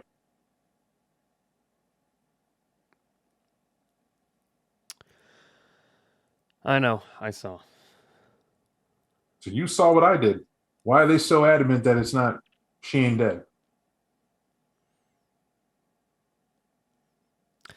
Tally said she wasn't. We've already been over that. We know that. So how the hell do we make him believe she's dead then? Why we make him believe anything? That's why I understand. How is it y'all sitting back and you letting things, we're chasing our tail? So-and-so said something. Oh, scared. Someone said, oh, scared. Everyone say a lot of shit. What does it matter what they say or what they're going to do? Hell, I'm going to tell you my opinion right now. I'm not just thinking about it. You ever notice how y'all don't do shit, but you talk about it? How many meetings you going to have before results matter? I threw someone to see it dead. Things move forward. I had to crack that beam with a piece of rebar because you said we had to put a hole in it. I put a fucking hole in it. Right? Shattered my hands up to the elbow. That was a piece of work. And that got done. So what? I cleared that debt by doing something, not talking about it. You alive because I did something about it. We don't know if it could have killed you or not, but I know this much, you didn't have to find out. You're welcome. And that ain't me looking for thanks. That's just what it is. So anybody else come step to you to ask you about, well, why her, where's she at, whatever. Where were they? Where were they? She's still alive. How come they can't find her? And what made me the expert? Because I knew her when she was alive? Let me ask you something. Do you think the women you sleep with, now that you've been dead, have an idea of what you are now that you're dead? No. Right? You completely different night and fucking day. So what does it matter? I knew her when she was in college. You think I don't notice that she was terrified? I said that when I showed up. I said it was weird she had all them lights in that room. She afraid of the dark. What vampire afraid of the dark? I don't know. Here's what I do know. Tally the Hound is the one who told us to do it. He and La Sombra, they like shadows. It's the shadows that ate her. I got to tell you directly, yeah, I think Tally killed her. He ate her right there. He would have ate you too had I not thrown her to him. How's that hard to believe? The dude got a killer reputation for hunting down and killing things for an entire clan. And it's the Lysandra, homie. Oh, we're not going to look at that. It's suddenly, it's something else. It's only she would know. I don't know what he know. I don't need to either. He ain't a sheriff. He ain't a prince. He ain't no primogen I know of. I study all that bullshit. And hell, the simple fact Damien didn't put hands on any one of you tells me to my being he weak. Now, I'm talking about the prince. He had one job, come and establish fear. Not only do I know you motherfuckers are going to tell me. That's all he had to do. But shit, you in front of me telling me he didn't do it? Why am I telling you, the harmonist, that you can spot the weak of us based on what they do, not what they say? Wolves among sheep, nigga. That's what you say. That's what you tell me. That's a code in the street. That's some mortal stuff. That's some human stuff. Right? Yeah, it is. Sully came back flustered but happy. I didn't hear the whole conversation he had with Damien. He didn't tell us everything that happened there. But the whole thing was not what I was expecting. This whole city has me fucking turned around. Look, man, it used to be a thing, right? I apologize for my comment. I know it's getting to me. I'm falling on that street slang I used to grow up with. There's certain things you can't be saying now, and there's a reason for that. Times change. Things look different. I say that stuff on purpose. I try to check a reaction to who I'm talking to. It's not only an intelligence check, it's a water check to see if you're paying attention. And what I'm pointing out is, sure, I was made around the time when gang violence is an all-time high. But we learned from then to the 2000s, man, you can't open up a door by saying, end this and end that and slut shaming and all that stuff. Why? The bureaucrats, the weak, the soft, they made up all the rules because they're around with all the power. All that money has to go somewhere. And since that's a lot of cogs in the wheel making the machine run, they get to tell you how to say, where to say, and who to say it to. That's what people don't want to realize. When I realized that, I made a whole internet company based around fulfilling that quota, but still making that hardcore live in the streets pitch it did. Not having that anymore, not going out doing that, I lost touch with what people see as straight and not, but it's helped me understand something. Myself. I believe in getting shit done, and that means in getting it done. There is nothing said or asked of us to do anything. Sully trying to run a plantation and you rushing to paint your skin a different color. You understand that? He need us. I just want to hear you say it, that you understand that. Ramsey will just kind of look over the balcony, doing that tongue clicking sound. Yeah, he does. Fuck. Oh, you awake now? Oh, you woke up now. He'll stand up and lean on the rail. Oh, I got my Pac-Man back. You woke up now? You feel that? I feel that. What is that? What is that? Is that a funiculum? You feel that? He'll start squeezing your arm like he's, is that blood pumping? Did you figure it out? Like it reached out across the way? The only thing I could think he would do is he'd let out a laugh. Yeah, I've been thinking so much short term getting things done. Sully will take us to the he knows the plan, and this fucking weird ass predators pretending to be people. The last couple of nights, I think he's just as blind as everyone else. It's all just pretend. I don't know what his game's about or why he feels he's got to do it, but I know he talk a lot, peacocking all the time. If we don't do this, this is going to happen, and you best understand because I'm your last line. I'm your last hope. I'm your last. Let me tell you something. Old Slap acted a fool out there. That was Slap that did it.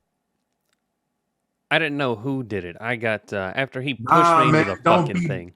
Don't be blind. We was up there, man. Them people was ice skating, having no problem, whatever. It slapped us, started yelling for the decrying of Comcast and what have you, shouting at people to be really mad about the situation. He whipped them the fuck up into a frenzied state. I was doing fine. That's why I bum rushed it. We didn't have the time anymore. When I saw a little girl grab an ice skate and go and attack a guy selling hot dogs, can you make reason as to why that happened? Nah. All I had to do was look back to see that. You know what I mean? It was just a glance, you know? And it maybe events, you know, get out. It's snippets, man. I know I lost my cool, and I'm looking at this from a reverse perspective, but that don't mean the eye saw. When you know as well as anybody, when the beast in control, that's still you. It's just you ain't rationalizing the situation. You getting it done. That's reaction time. That's get business done. Now I got to look back and see, I killed so many people, people who weren't a harm to me. But they became a threat at the wrong time. And business got handled. That's not on me. That's not on me. This whole group, this ivory tower here in Chicago, knew they were getting four brand new tigers. And they were trying to break them in. Now I'm just saying, there's some weird ass magicians on stage to put their hand in our mouth. That's Sullivan. He's going to get his arm bit off. That's what's going to happen. I'm done hearing it's our fault and having people come out of the woodwork and watch him get drugged through the coals and owe a debt we couldn't possibly pay. And for what? I'm rewinding the clock back to when we got here. Stuff went south when we sat in a room together and we listened to old man Crusade start opening his mouth about the past and how way things are going to be. And lines were drawn in the sand. It's his ass that started this.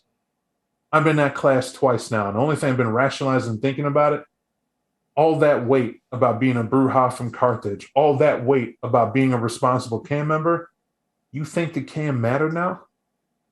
They don't matter anymore than the Sabbat mattered to the beckoning. That's real. Our elders are being dragged off somewhere to die because they ain't coming back, which means they dead. You know that, and I know that. That's the stuff that's going on. They're going to fight a war. What's here are the kids, right? Someone's got to fill that gap, and apparently some elders found a way to do whatever, but they're going to stick around and try to rule the heat. To me, they're the cowards. If they weren't called to represent, they're not strong enough, I guess. I don't know. I'm not about that. I know this much. Why Crowdy is sitting back playing fiddle to a baby prince? I don't know either. It doesn't make sense. Crowdy, he talks well. Said some things that made me question it. Right? The eldest rules, the strongest rules. But if Critias was as strong as he made it out to be in that classroom, he should be able to take on KJ. But like you said, he hasn't. There are others on that council with him. Are they just as strong or just as weak? Have to be if KJ's still running it. Now, here we are with another one. No.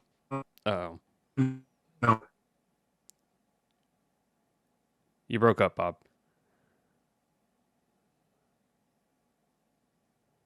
I did it on purpose.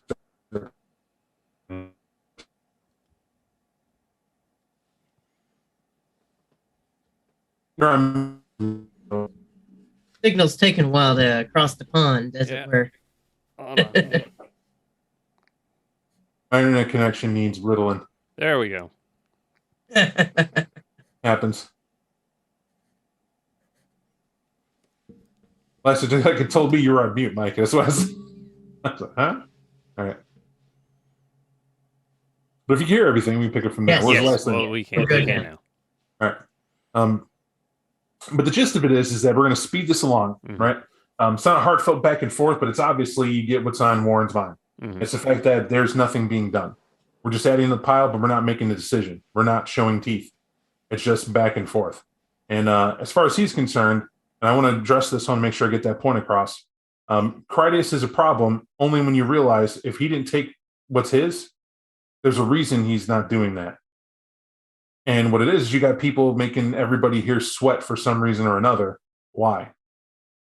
And remember who put us up in the park, right? That was the Giovanni, and that netted us what? It was supposed to be an inward tally. He doesn't get, clearly, any more than you get, Ramsey, what this social structure is like. But every time you're told to do something and you go to handle it, it seems to spin off and be some other problem. But the person saying it's a problem is Sullivan. So if that's what it is and it's a problem, then someone needs to do something about it. But he feels there's a lot of anxiety being taken in for nothing to be happening to us. Mm-hmm. Yeah, and his logic for that is pointing out, well, like the obvious, nothing's happened. I feel like you just pointed out, hey, the king's naked, right? Yeah, all right. I'm going to talk to Sully after this to basically say, hey, we have less work on our plate. But until Sully gets back, I'm going to hang out with Warren. Yeah, and that's what it is. Insights, Mr. Rott. You said you were watching Warren. You wanted to see what was going on. You wanted to hear what was what. Do you feel you need a roll? Is there something you want to check to see? Or do you feel you get the gist of it? Or are you suspicious? I'm suspicious. Okay. What are you suspicious of? I'm suspicious about if he's rolling back on his original plan coming into the city, is he going back to his roots or not? He's talking a lot about, when we really first showed up, making me wonder, is he starting to regret everything up to this point? That's an interesting take. I like that. Give me a manipulation, and we're going to go with empathy. Now, why manipulation? Empathy is because you're trying to discern if what he's saying is suspicious in intent and delivery. It's not just a matter of what is being said. How he's saying it means everything.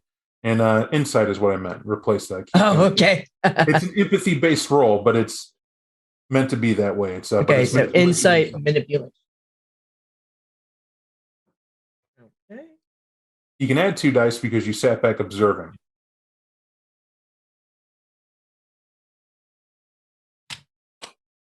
Two successes. With 2, it's a story too good. It's very odd. You've not known Warren to sit there and not participate or be kind of listless or have a connection that was distant. It's a little weird. The other thing that crossed the line, when he touched Ramsey. Warren didn't seem to be the touchy-feely type, not at all. Definitely not. Also, it was when he said nigga. Warren was college educated, wasn't he? Yeah, he was. And he went through something. That's a little weird that he said that. Right? And you begin looking at Warren, and Warren's hanging out with Ramsey, and they're doing anything, but it's strange. Ramsey and him are doing small talk, and you actually hear Ramsey chuckle a little bit. You remember that time when I got into a fight with that guy out in the stoop in his dock? We couldn't predict what happened, and Warren's like, yeah.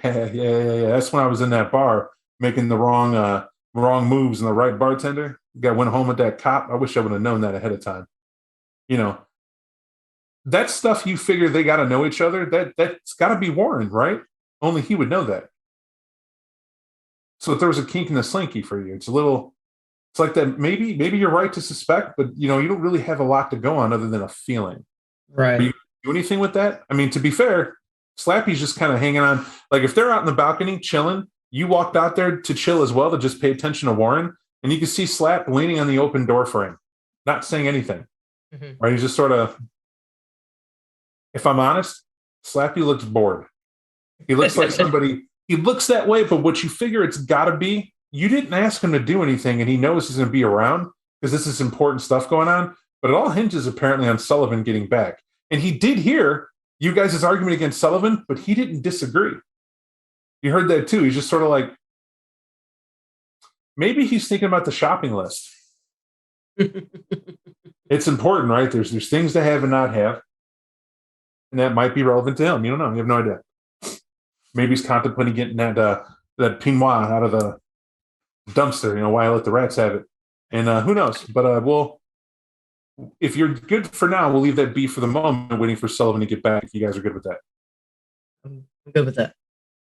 Okay. What about Slappy? Yeah, I'm good with that for the moment. I feel like a lot is going to hinge on Sully's thing, and I'm not quite sure where to go from here, as nothing's been like asked of him. Slappy has a couple ideas, but he doesn't know how to go about them. Like, because he's already exhausted. Like, they've spoken with Damien, Tally, and everything, and he's wondering if like maybe the Anarchs would know anything, but he doesn't really have any Anarch connections. So that's like his next best bet.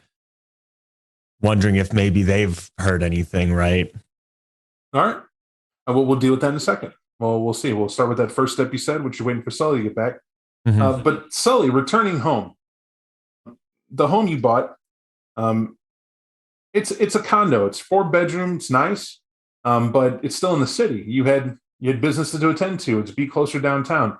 Also, her being a nurse isn't a full story. She's a travel nurse. She wasn't home most of the time, and in the city, they still let her be a travel nurse, but she shortened it to specific clientele that are in the city. She's that important or that good, and your influence helped a lot with that. She comes from privileged parents, and maybe that helps. You're not real certain, but she's getting by well. She does well. Plus, you were hit with the alimony. I mean, it's only fair. You wanted out of the divorce, and you took care of her, and this is your place. It's not hard to figure out. However, it's interesting. You guys she chose it. The place was redesigned a little bit, but the West Side's always going to have a bit of a nervous part for you. It's brief. Anybody would have it. Now, it's all been taken care of. Like, there is no place that is a Cabrini Green echo in the city anymore. You have to go somewhere and actually know who to talk to see that setup happen at all. And the city's real diligent to be against it. And the word is that's Inglewood that is. But it's not here. It's not now. And the neighborhood in the West Side is kind of calm. Where she chose it. It has some local bars and definitely some places for people to hang out at. Mostly angry youth, and that energy of a city that anything can happen is still true. Be careful. Lock your door. Mind your business. You'll be all right. It's no big deal. When you get out and climb the steps to go to the front door proper, it's cement bricks. It's ring a doorbell. It's someone has to buzz you in, and you walk up the hall to get to the apartment or the condo. It's the same as it always has been. It's first floor too. Pretty easy. You guys chose first floor against your good wishes because it's easy to break into, or the easiest of the rest of them. However, that's why you guys chose to be 3 blocks from the police station. Right? Less chance. Pay more, less chance you have to worry about a lot. And this is no different. And it's worked. This has been a shoe-in. However, this police station is relatively new. It's the city growing and justification, the riots and the social climate change. Strangely, Chicago got to put in extra, where most cities are taking down. And that's testament to what they felt they had to do, and that happened.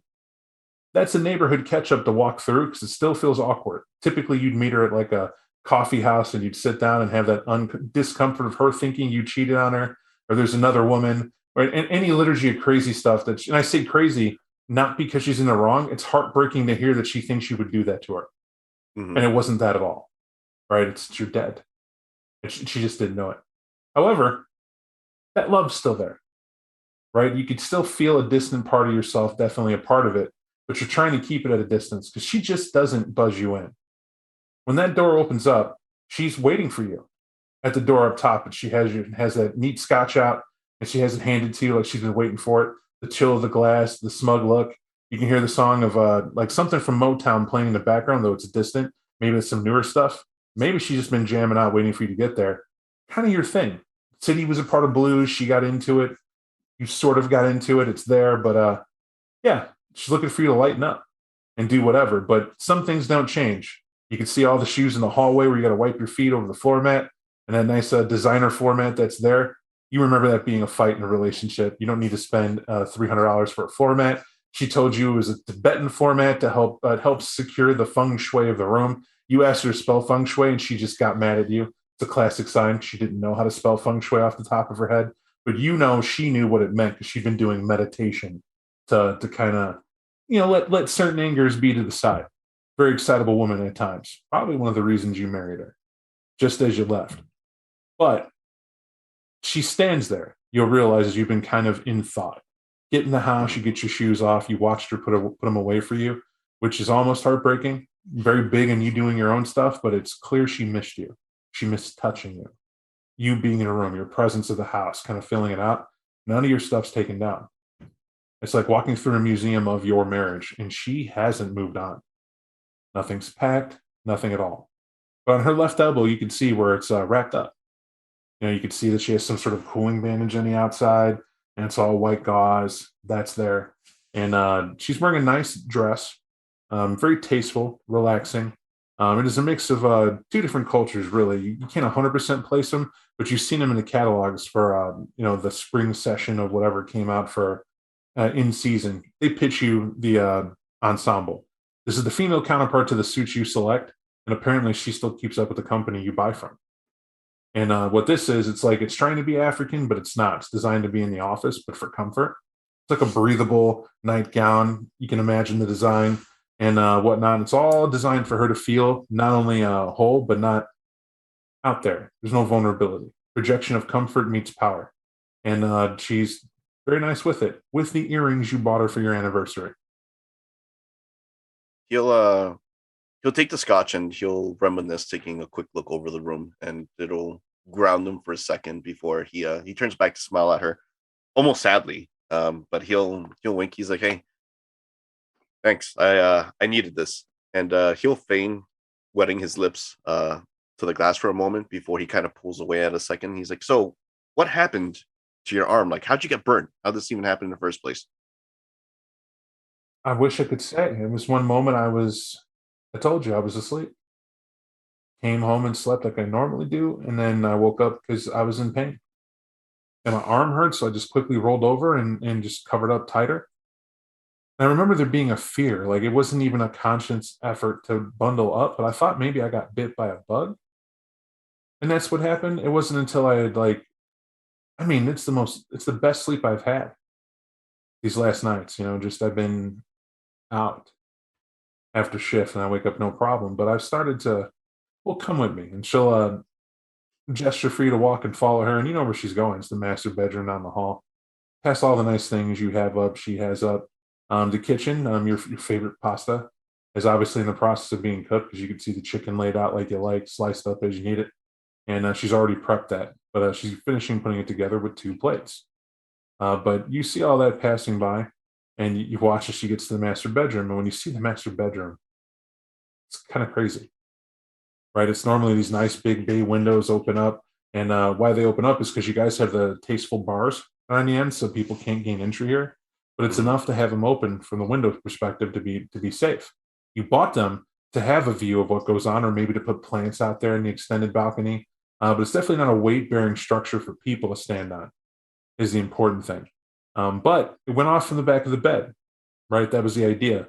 And the headboard's there. It's nice, see-through and whatnot. It's very much a stable master bed, king size, big. And it's a largest portion of the room. However, it's the heavy drape she has up there now. And you can tell that they're kind of tied off. That's not going to open to the outside at all.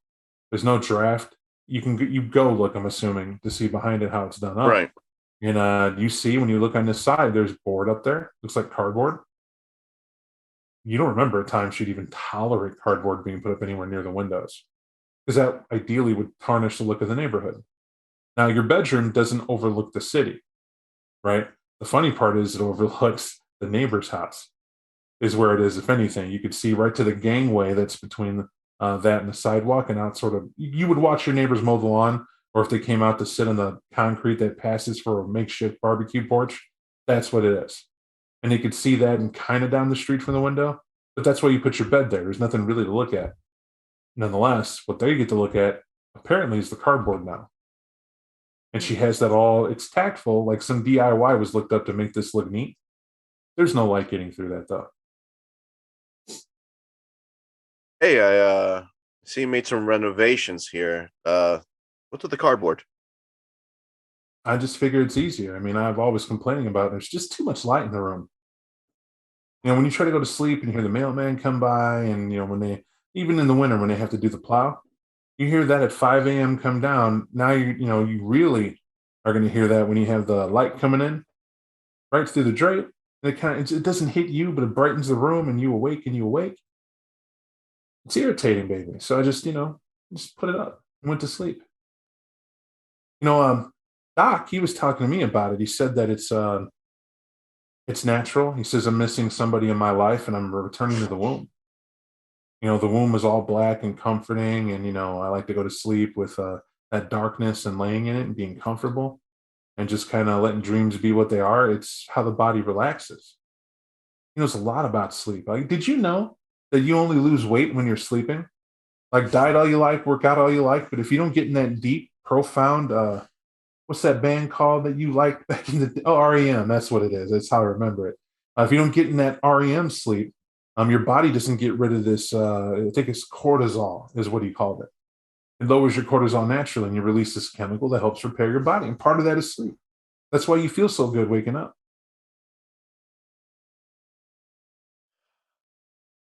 He'll put his glass down for a moment and take a look. He's like, "Who is this doctor?" I don't want to get into this. I had to get a doctor, Sully. You know that after you. Right. I mean, what's his name? She'll look at you with a suspicious look. Why, Sully? You said Rush Hospital, right? I know a couple people there. That's the reason why. I just wanted to know if I knew the fella is all. Oh, so now I don't want you to know him. Sully, that is classic. You're going to look into it and make my life a living hell. Not what I meant. That's definitely. It's what you do. So you're going to talk to your friends and say, can you look into him for me? And they're going to go talk to this guy. And you can't control what they say. But somehow you're going to learn about my case. And here's some stuff. And then you're going to be back at me when you don't want me, but you want me and you don't want me again. Listen, that's not what I wanted. All right. You know what? Can I at least take a look at that burn? I just need to make sure you're fine. Well, this burn, I'm a doctor, right? It's what I do. And you'll say it. I'm a nurse. Fine, I'll correct it, but it's as good as a doctor. It's what a traveling nurse does. I learn everything a general practitioner would need to learn to practice in a clinic. So I could do that abroad and get paid well for it. And you know that. And it's bandage up. I thought you came over here because you cared and wanted to hear what happened and how it would have been. I do. I care about you, and that's the reason why I'm asking. So why do you want to know about my doctor now? I don't care about the doctor right now. I care about the burn. All right. So what we have here, DJ, I think it's established enough that right. It's your ex-wife doing ex-wife things. Yep.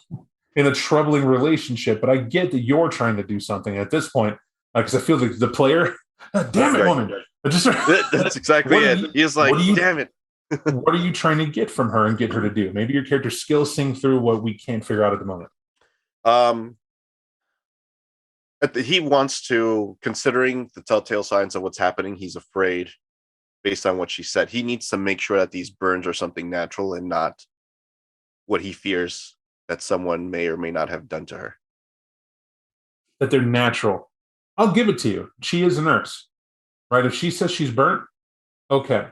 Let's say someone put a lighter in her arm and abused her. Right. Different conversation. You don't think she'd be as calm and collected about it. She'd be telling you about it. But this is obviously, I'm not going to say obvious because you don't get it. Go ahead and roll your intelligence, and we're going to go empathy here to see if we can piece some of this together. Right. You get +1 die. It is your touchstone. But I'm taking one away because you are the husband. Got it. Not the most perceptive of human beings at times. 2 successes. All right. Attentive enough as a husband, at least this far. There must be something going on between that doctor and her. Right? Something good. Not saying it's all bad, but maybe she is trying to move on through somebody else. Mm-hmm. And maybe that's why she doesn't want to give you the name, because she's real protective of him like a boyfriend. Right? That's odd. However, that empathy is also to pull on the fact that it has nothing to do with that. That's a suspicion and like a tingling sensation you might want to go down. But before you throw that card down to play it, it's the hand that you got in front of you, and it's pretty obvious. What stops her from hurting herself? Right. What's to say she didn't do that to get you here? She's been chasing after you. She's been trying to get you to return her calls that you've been avoiding. Haven't bothered with anything but email contact to take care of bills, et cetera, et cetera. It's what you've ordered your retainer to have done for you. Just kind of keep that copacetic. Well, now she gets to call you in a panic to get it going on. Until what? Hand you your favorite scotch, have your favorite pasta in the house going. She hadn't seen you in a while. Here she is, and you got some annoying new doctor that's here.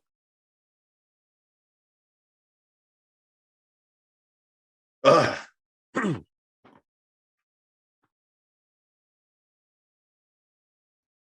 Listen, what's going on? She'll roll her eyes and go walking to the kitchen. She goes, let's eat.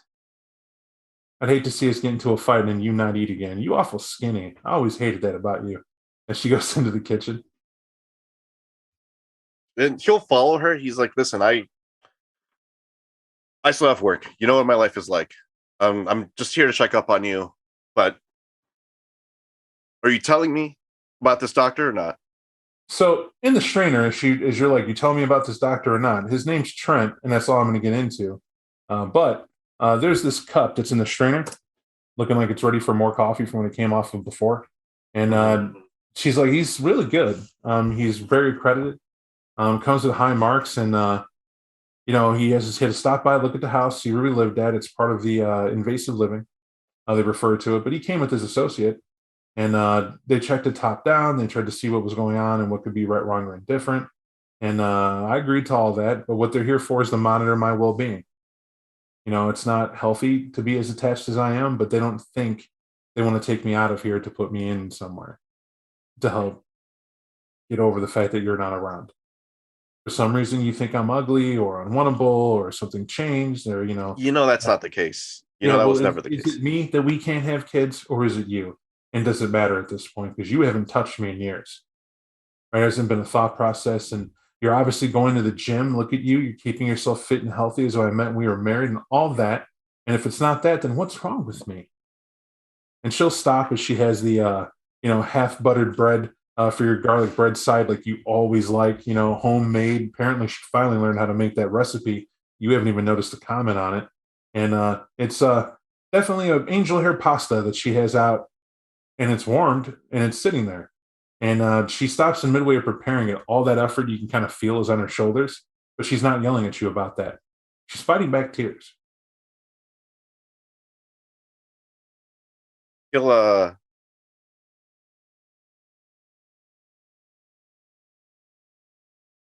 put a hand on her shoulder and be like, listen, I'm sorry. I really am. Let's take care of dinner very quickly. I'll spend as much time as possible here, but we gotta resolve composure roll. Right.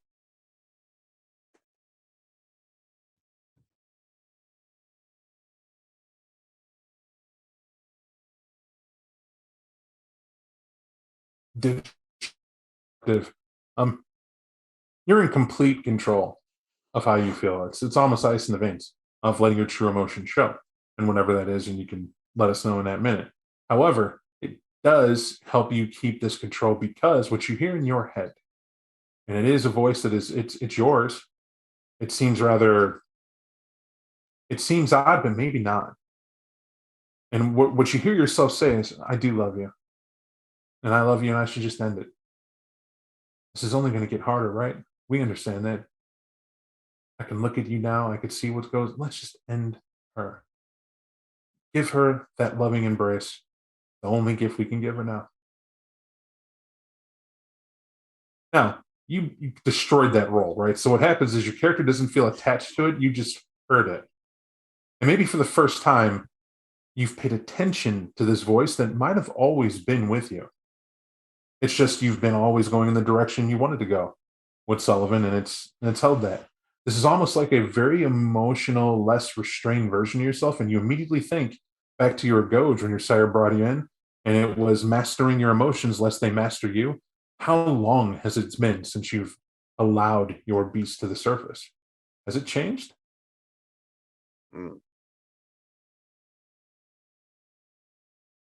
He'll clear his throat.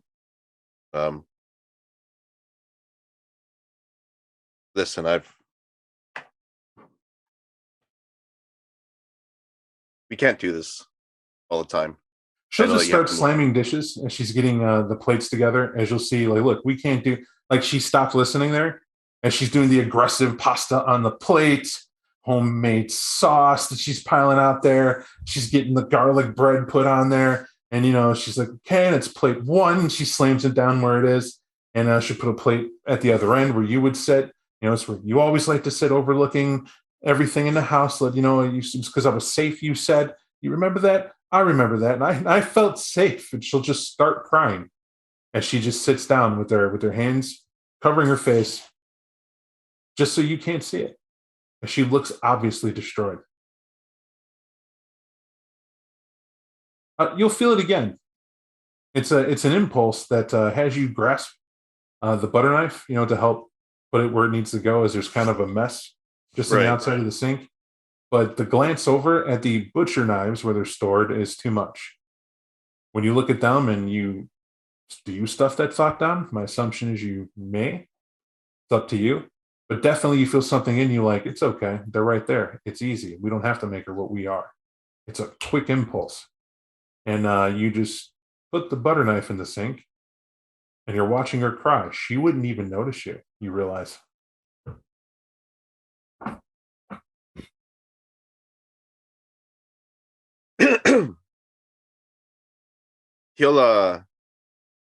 He puts the butter knife away a second. He'll look away for a very, very sheer quick moment to her. He's like, listen, let's have dinner. Look at me. All right. What's your intent here forward?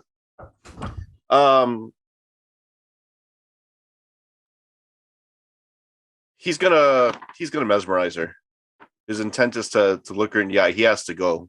And these thoughts are going to become overwhelming, and he needs her to just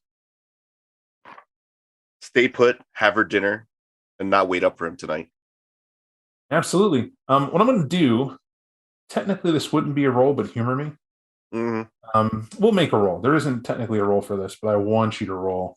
Right. We're going to say your intelligence, leadership, and add your blood potency.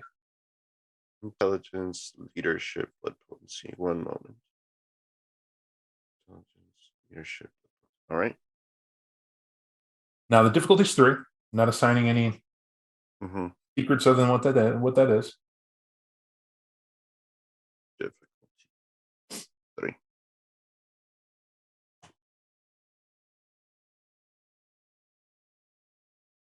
No buenos.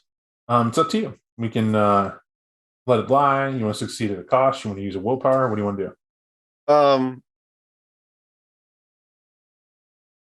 To help you, why I said do this roll, it's as Sullivan is able to hug his wife. Putting a hand on her gets her to pay attention because she's like, oh my God, you're so cold, baby.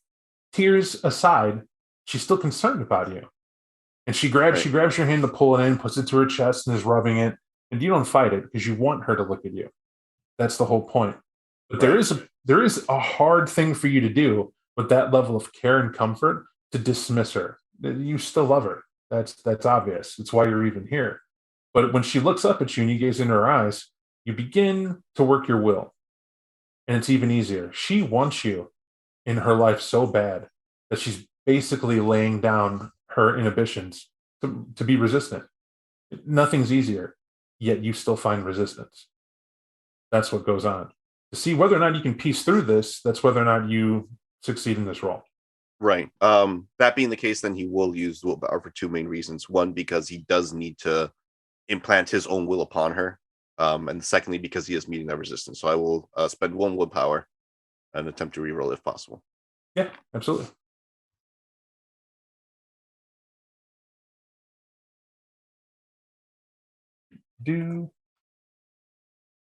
Yeah. The effect of will. How it works out. At first, it's a matter of you starting to reach out and feel her will, to change it, to bend it, to begin telling a narrative of how you're going to relax her. You feel her thoughts rescinding in the moment of the food. You almost feel yourself drifting and telling her what to do with the food when you're done talking, because it's a cleanup of you already eating. That way she can't tell how much you ate or didn't. She's just throwing it out. You start telling her how you had a fight, but then you made up quickly, but you had to go for a business meeting. You agreed to meet at a later time on a better point. because this is awkward, whatever. And as you begin talking to her, there's a stammering effect. There has to be, because when you get done telling her how to do with the scene and handle with the cleanup and what you want to set it up, and leaving her on a square of space, you choose to leave her with the motive of anger, but with assurances, not hope, assurances, because you're reinforcing the fact that if she's positive you're going to meet again, she won't seek you out and do something outlandish, number one. But if you leave her with anger, it's less hopeless thought. Anger eventually cools to just, that's my husband, right? It'll eventually get that. That's who I married. And, you think better for it. And you're pretty certain that's how it works.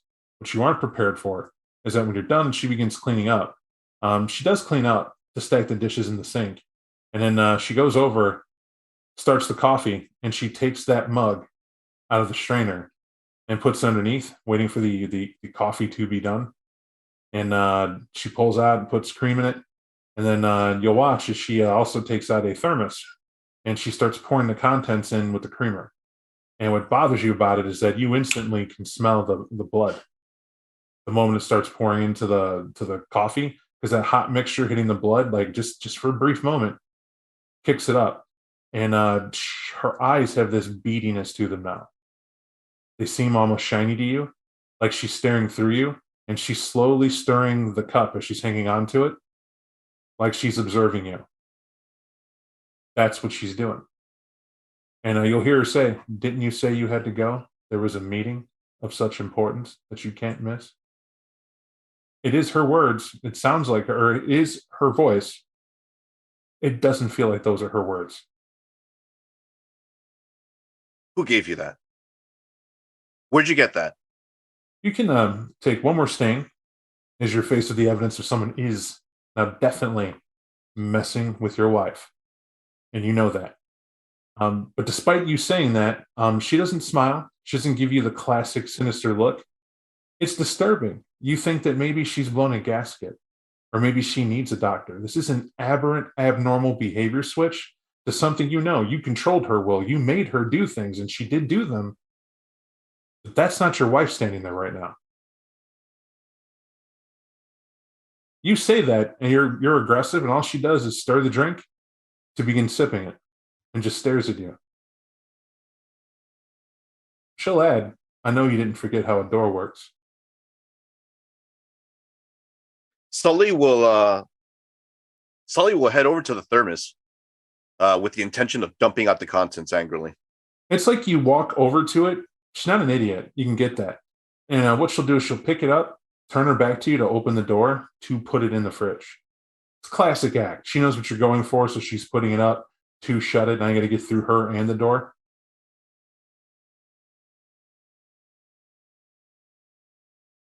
There it is. I was looking for that. Need to resolve composure, DJ. I was looking for that. Oh, that grimace. Like you're gonna do that to me? Yes, I need to see that. Wrath is a motivator, sir.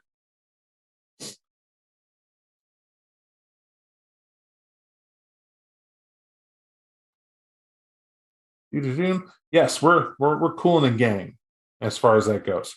Very smoothly, as you feel that anger kick up, and you realize that the longer you're here to mess with this, that voice is very strong in you, because you're less talking and it's more internal now. And all you hear in your head is not that sinister, yes. It's nothing like that. It's you saying, it's simpler. It's just simpler. And then when you don't act it out, and it's like, you feel a level of self-judgment. Like, just seal the deal, Sully, and you know it's there. It reminds you of that big deal you used to do when you were alive. It's either you're going to tell this person whatever it takes to get them to buy now, damn the results, because it's all about boosting your numbers, or big numbers, easy mode, get it all in now, and do whatever you have to do to get there. Because regardless if this person cancels the deal later on and goes back on it, that's not on you. That's them taking apart a deal that you helped set up on their own, but you sealed the deal. You're a closer. That's what closers do. But you feel yourself trying to close yourself, and there's almost this moral hand that goes up to, what am I doing? He'll get upset, and he'll just, we'll talk when I get back, and he'll walk out angrily. You do, as you turn to walk out angrily. You won't hear crying, you won't hear any of that. What you hear is her walk across the floor as you're going downstairs, and you hear the door lock. That's all. but she'll be cut loose to do that travel, right?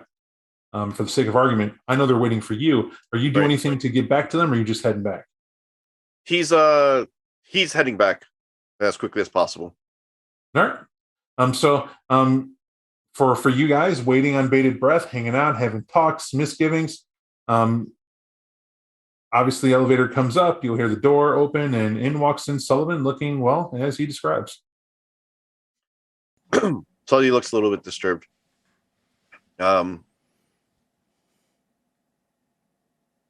Someone's fucking with my ex-wife. What? Someone's fucking with my ex-wife. Well, she's your ex, and you're dead. No. You don't understand. Someone's fucking with my ex-wife. I don't know if I'm conveying this enough for you or not. You're not. Yeah, no, No. you're not. You need to elaborate. I mean, I have an ex. To hell with her. So what's the problem? She... I'm going to let you know, Sullivan, you just went to the Sabbat and said, I got an ex-wife, and they're messing with her. They shouldn't need an explanation as to the fact that you have a relationship with, but the fact that they do, it's like you're in prison, and you got done on that phone to learn that someone's moving into your main squeeze. And you turn around and come to the mess hall and go, someone's making a move on my woman. You hear 2 lifers, and you're in here for a while. Like, what is that? Just face it. Someone else is dicking your wife, and hopefully when you get out, it'll be you, or she pays you a conjugal. Either way.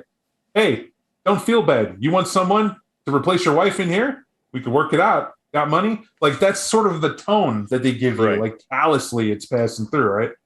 Slappy, however, you can tell it's a different thing. I think it's a genuine confusion of without context. He doesn't know if you like her, don't like her, who this person is.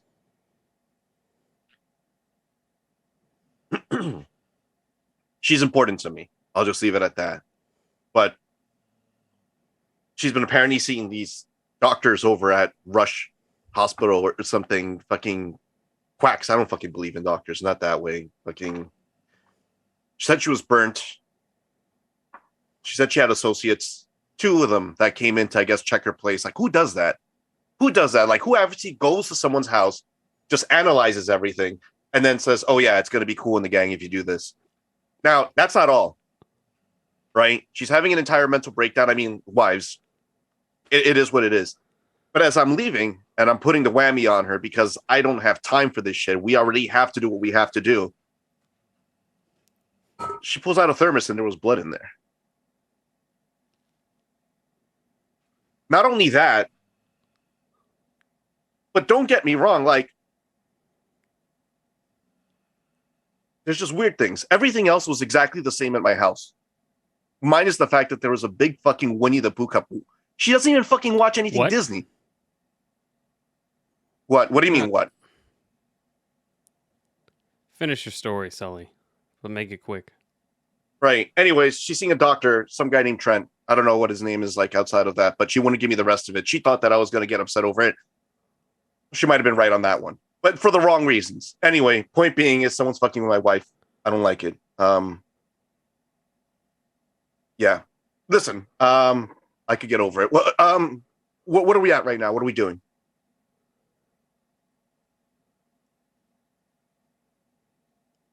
What I will say here at this point for Ramsey, your investigation, we're going to go with wits. You're looking for 3 successes, sir. Thank you.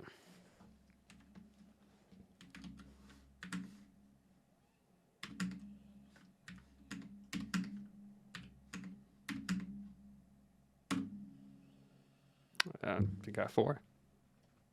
Yeah, you can name that in 2 notes. And it's not, 2 things. Winnie the Pooh Cup. He saw his wife. And Sullivan's erratic. Like right in front of you, he's erratic. Like he's not. This isn't the smooth talking salesman annoying guy. This is somebody who doesn't know whether to pop, give detail. You couldn't make up what happened to him any more than he could clearly tell you and articulate what just happened. There is one person who you were intimate with that this fits his MO. He's already said his name. He's already met him once. Well, let me bring that in character. What do you mean said his name? You got to remember, to your own pack? I know what you're talking about. That's not how you ever heard of him. I thought he told me the name in the car. Okay, I'll surrogate. Even if he told me the name, like that's not. Why would it matter, right? The name he said was Trent. Right. He said Dr. Trent. That's all he knows. That sounds like. Well, you remember the guy? The guy who was pretending to be Warren weeks ago. Give me that guy's description one more time, Sully. Tall, nerdy, dark haired. He kind of looked like that actor who played Polka Dot Man. Hollow faced. He looked kind of sickly looking. That was the surrogate. You remember me telling you that? Did I tell you why he's called that? No, you didn't tell me much about anything. I met a lot of people in my time in the Sabbat, but surrogate stands out more. He's the weirdest Malkavian I've ever met. He makes a habit of inserting himself into mortal families and playing a role. Right, he ran the whole pack like that. He was the priest. Everyone fit into a role. The Ductus was the dad, he was the mom, and we were all the kids. But every family he ever entered into, became a surrogate for, he always tore them apart. Every time. Well, sometimes it was us, whenever we were in a bind and needed to feed quick.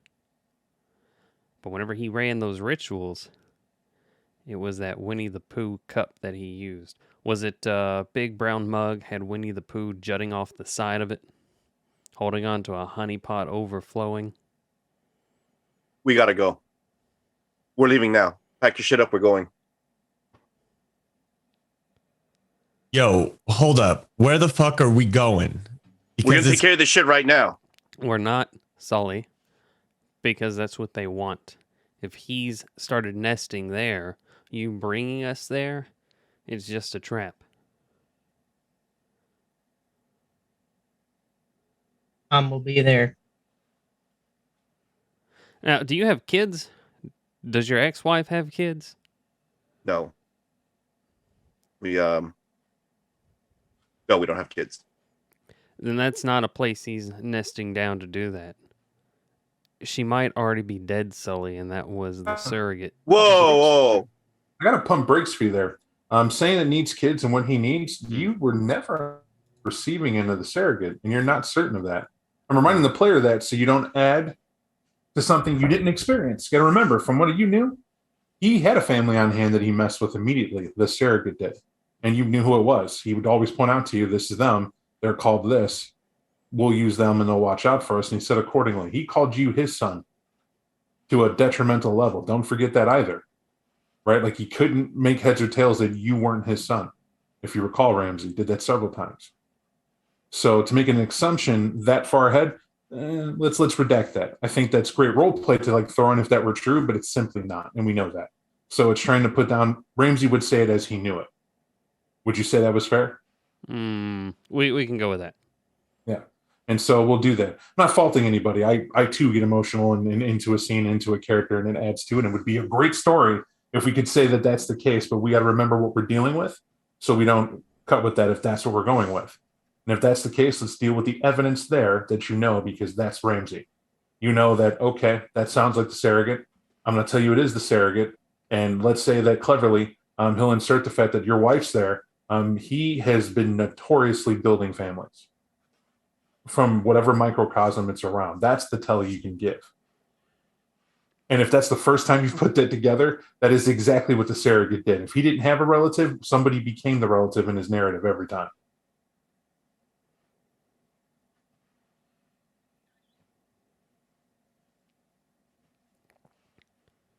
So what are you telling me to do?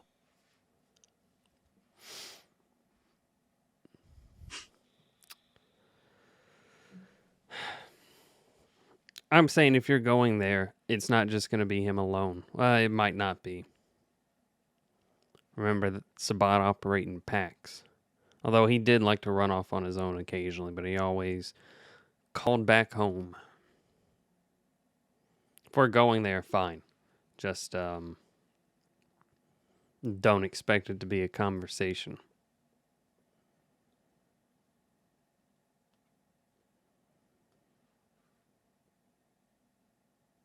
I mean, Yo. you're going to have to kill him, Sully. That's what I'm telling No, you. I'm saying, what the fuck are we waiting for? Let's go. We'll go. He'll stand up. Are we going to your ex-wife's house? Yes. Yes, to we're kill going to my someone. ex-wife's house. Okay. Oh, fuck. All right. I'm just saying, look, it's clear that we're all going to be fucked with at some point. First, it was Celia with Warren. Now is your ex-wife with you. And then it's like he's putting the pieces together and he's like, look, yeah, we'll go. Bob, out of curiosity, how long do you think it's been since I've heard from my brother? Your brother, you had a great relationship with him recently, and this is only, it's 2 game sessions worth of time in real life. It hasn't been. We agreed it to be the next night. Yeah.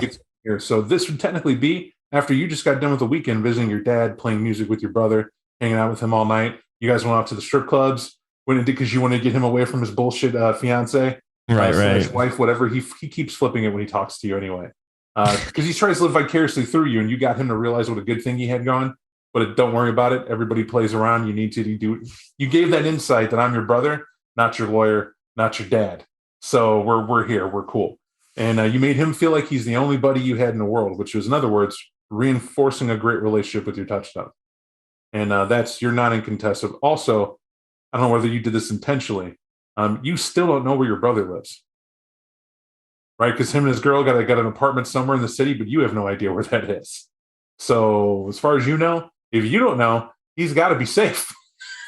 Yeah, in that regard. That's true. Yeah, and piecing that together, he'll like pull out his phone and then put it away and be like, all right, let's go to your ex-wife's house. I don't know what we got to do, but it's like, let's do it. Listen, all right, she means a lot to me. And if what you're saying is true, it'll at least buy us some time. Maybe we could capture one of them, right? Right? That's what we could do. We could capture one of them, and at least we could hand it over to Talia, and it'll give us some leeway. You'll hear Warren come from the balcony entrance. Yeah. We'll capture one of them. We'll put them in our like secret glove box, and like we'll talk to them later. Yeah. All right. Well, I'll go get the car. I'll see you guys down there. Yeah, sure. Yeah, we'll get in the car. He's thrown off by Warren. It's just like when Warren talks, he's like, okay, as he heads out. Sullivan goes out to get the car. Makes sense, right? You're going to go down there and get your time to think, do what you got to do. Warren's going to look at y'all. Real? Obvious trap. And this is exactly what they want us to do. Well, who want us to do? What's his name? Your former pack mate. Look, I know what Ramsey believes he heard. I didn't get that from him either. I didn't get anything straight coming from that cat. For all I know, that could have been the Sarah walking in and acting all crazy. He's driving us to an ambush. I don't know shit about him right now. That don't sound like Sully. Mm-hmm. How do you go from talking to who to come back in here and say that? I mean, you could say it's obvious, but that's fine. But if we're going to question shit, let's question shit. And that's what it is. I mean, I'll go with him, but why don't you play this through your head? What do you think's going to happen if we go there and his wife's out of whack and whatever else is there? We've opened up ourselves to more shit. As long as you're aware of it. I just sat here and told you we do a lot of what he wants, jump and say how high. I don't know what that's done for us so far. That's all I'm saying. I mean, we only sat here, wait for him to get back to give news or something. And he left acting like he was doing something to help us, came back, he was doing something to help his own self. Now he has a problem, he's coming to get us to do it. Just as long as you wear that. I mean, Ramsey, you jump right to. Even if it is what you say it is, no offense. We sat in that same room with them dealing with who? Critus and all that. I'm just saying. If they got bad blood, they have every fucking right to have bad blood. We betrayed a sect.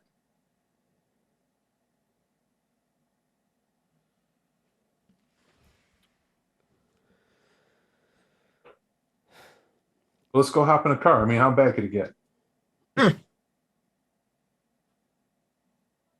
They'll make a not so theatrical display to open the front door. Sully's waiting.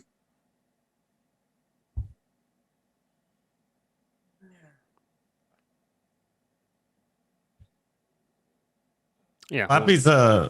Slappy's gonna head down, like kind of, taking in what Warren says, but he's gonna be like, "Is a lead," before like heading out the door.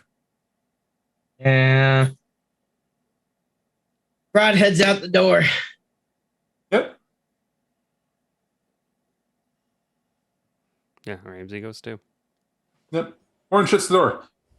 He'll unlock it because you don't need to, but you guys will get in the elevator, go down, and whatever. And you'll meet Sully at the car. So we can segue through all that fairly easy. Sully, you got a trip out there. It's going to take you at least a solid 25 minutes to get there.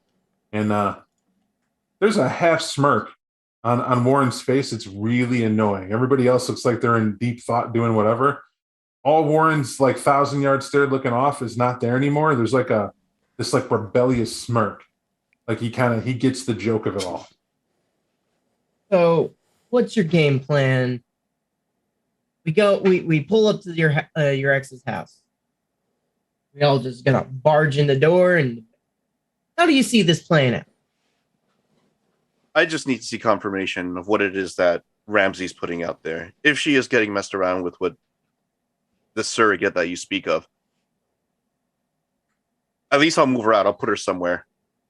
I just need to know what I'm going to do with her, but I need confirmation of this is what you're saying is true.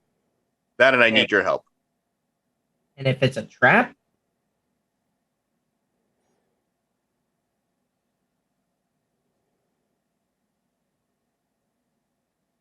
He'll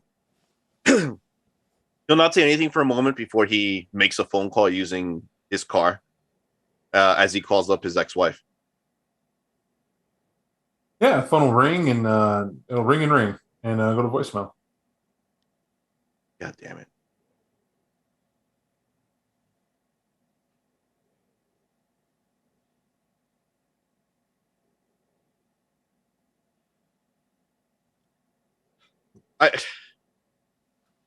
I'm at a loss of words, guys. I can't lose her.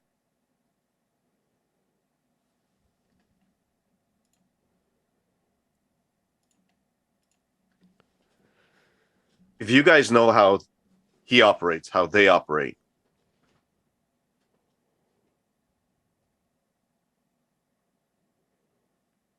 How he operates is that he fucks with you. He gets you off guard. And then he'll go for the jugular or the eyes. He like to do that too.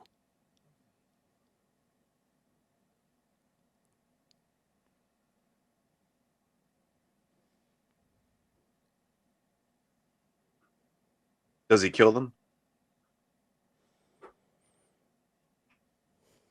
Your phone will ring, and you'll see that it's Danny Carter. That's who's calling you on the phone at this moment. Good old Sully. He'll pick up. Hey, Danny, how's it going?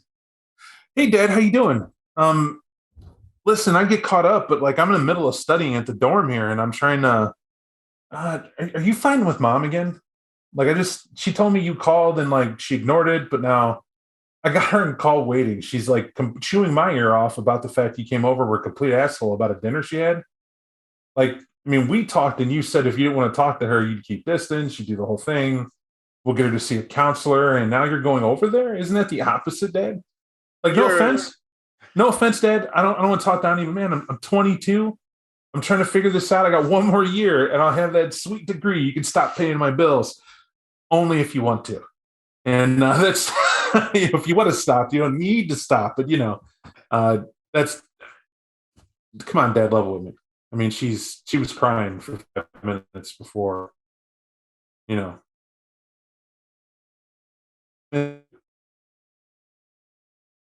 you know if your mom's hurting herself? Dad, that's a weird question. You remember when I was a kid and I tried that stunt? And I was so afraid that you were going to beat my ass and it's her who did it?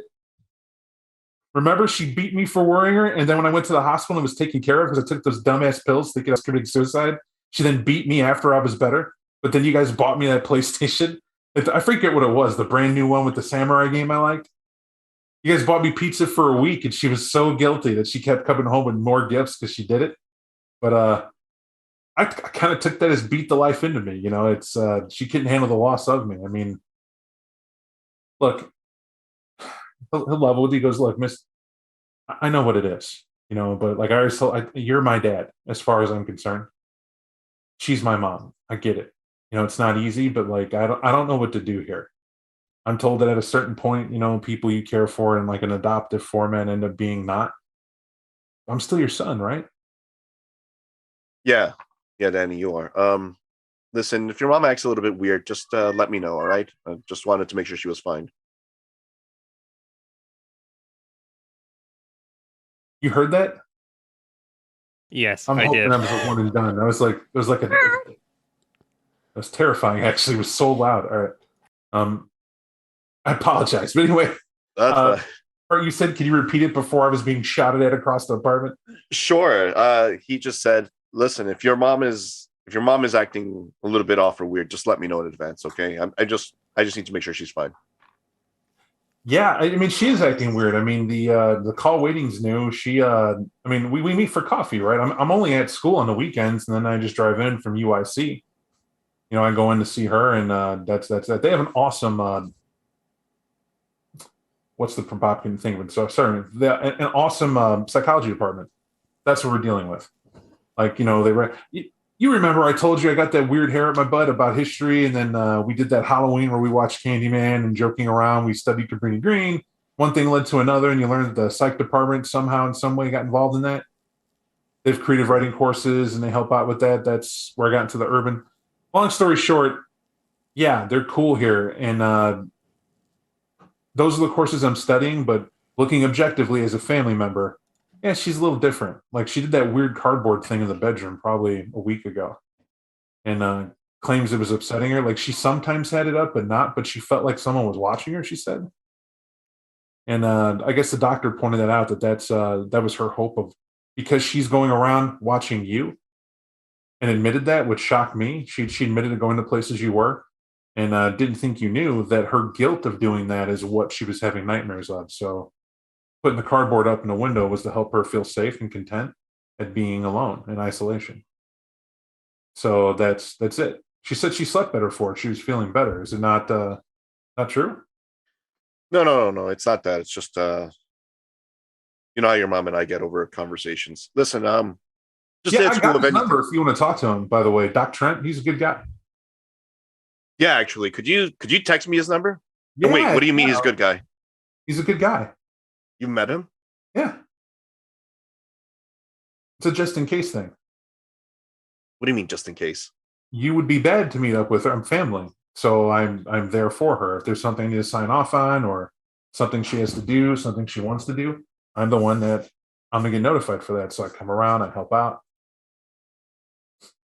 All right. Yeah. Give me his number. Yeah. Sure. He'll start doing it now. Hey, do you wanna if you don't need anything else, I'll let you go. I'll get back to her. It seems a little weird being this long, and you know her, she'll know. Right. Just tend to your mom. I'll give you a call back. All right. Love you, Dad. Thanks. Yeah. He'll hang up, and like 30 seconds later, you'll get the message with the phone number. He'll place a call to that number. So you hang up, you're in the car with Dom, you're driving. kind of getting closer to where you got to be neighborhood wise. They're just waiting. The number will pick up in like 2 rings, and you'll hear, thank you for calling the Office of Rush Hospital. This is Jessica speaking. How may I direct your call? Hey, Jessica, I'm looking for Dr. Trent. Oh, Dr. Trent. Yeah. I can't just call. He's dealing, I guess, with the situation as well. I'll tell him who's calling, and maybe that's help with the situation. But if not, I'll have to take a message. Yeah.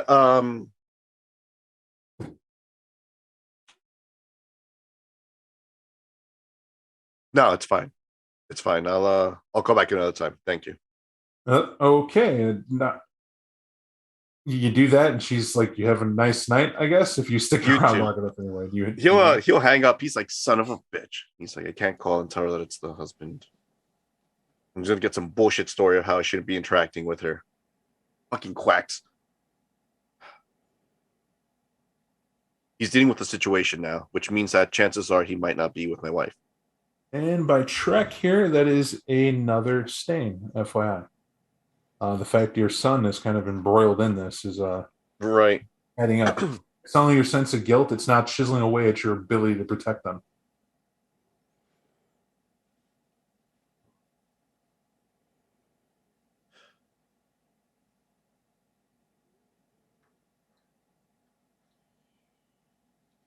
You said it's only 2 of them, right? You're that warned. was 2 that left. That's not to 2 say what? What is he saying 2 of? Can we be honest? Like, be real. 2 of what? Yeah.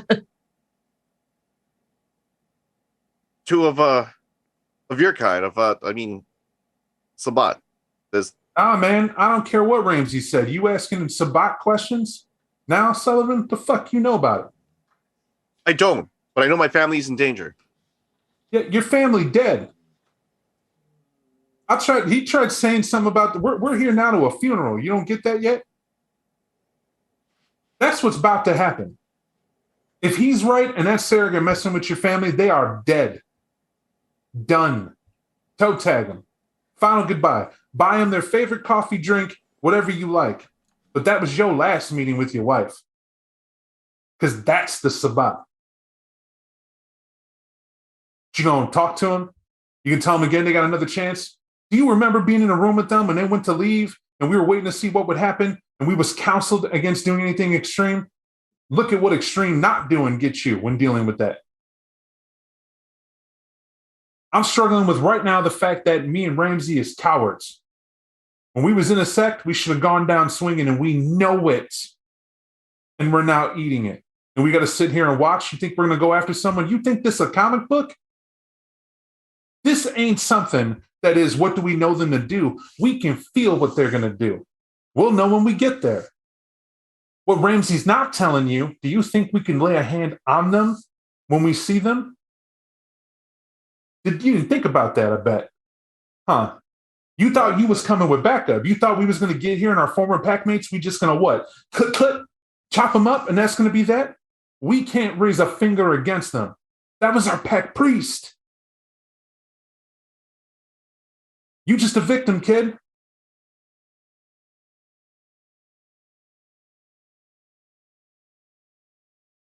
What do you mean you can't lift a finger against them? This dude don't even know what a blood bond is. All right, let me be teacher. What the hell do you think it is to drink 3 times from the same source? What'd that do? I know what that blood bond is. Are Yeah, you do saying you? you're all bonded to him? What? Are you saying you're all bonded? Like he You got bonded to all be- of you? You got to be the dumbest son of a bitch that ever got involved That's with standard practice. I need your resolve composure. DJ for your character. He's gonna need it. I'm sorry, buddy. that's standard operating procedure.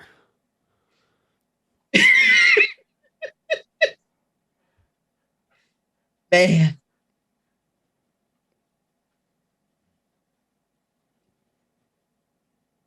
All right. Sully's really maintaining composure. He says standing operating procedure and it hits you in the face. It doesn't sting as bad as it could have, i.e., there's no willpower damage. As embarrassing as it might be in front of everybody right now, they're correct. You were warned. of the closeness and why. You even heard the education with them with Critias, talking about that bond that they shoulda, woulda, could have for a second, why they weren't acting on it. You begin to see right now, they just weren't vocal about it.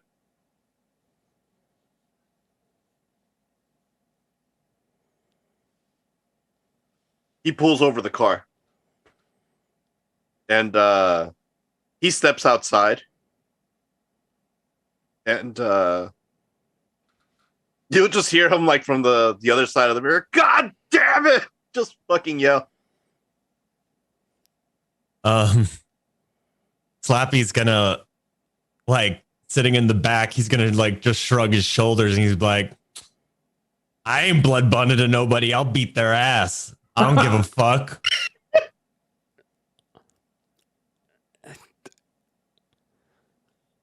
Like, what? I don't see the problem.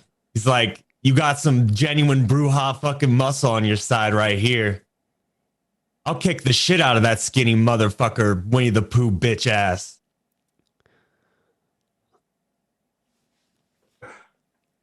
Sullivan will walk back into the vehicle and he'll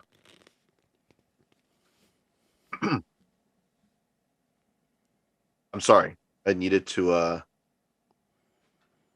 compose myself. Apologize. Fine. Is there anything else you'd like to let me know before I walk into this? You'll see Warren look at you and his fangs are out, and there's almost a smoldering to his eyes, and he says, "Is there anything else you want to let me know?" And you'll hear Warren, yeah, there is something I want to let you know right now. There's some serious Bruja muscle you got with you, and it works both ways. That's what I want you to know. We landed on a table, Sully.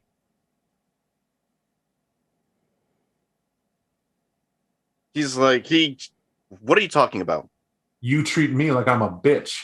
Like I'm going to sit here and step two because you said so. Like you're being inconvenienced right now. You better learn to act like someone who has a favor being done for them. This your bullshit. All right. I'm sorry. I need help. I'm under the pressure cooker. He's got my wife. That's all you had to say. That's all you had to say. Night and day. You need my help, baby? I'm going to help you. I'm Mr. Helpful. Back at the university, I have the top hours for helping people in office hours for all the teachers. You can ask them. I'll help you. He seems visibly relieved. Thank you, Warren. Thank you, Ramsey. Thank you, Rot. Thank you, Slappy. I'm sorry. He's under my skin, and I need your help. Where's your ex's house at? Over on the west side. We're almost there. And he'll start driving the vehicle again. You're driving the vehicle again, and there's a genuine life in Warren. Like he's chiseled out a piece of you, or like all night he had a point, and it was that. And if anyone's paying attention here to this moment, I would say at least Rock can get it. Did this dude be a sourpuss the whole night because no one ever asked him to do something? They were just telling him. They never asked his opinion. They just said what he had to do. And just now, he seems fine with it because he was finally asked. Some genuine courtesy. And, I just want some fucking respect. I guess it's not much to ask for. that was it. And it seems he finally gets it. So the fun part, you get up to this house. Now, descriptors aside, we already heard this once. How do we wish to approach this? In terms of visibility, it is you turn off a main road to get to this residential part of the neighborhood of a city. Where residential because there's apartment complexes, right? Stuff to parking outside. They have homes down the way. But this is definitely a complex he's in to have the condos so close to the main strip. It's within walking distance of grocery stores, gas stations you passed. This is the city. There is traffic that goes by. Maybe not a heavy flow of it, but it's a residential. People going places, people coming from them places.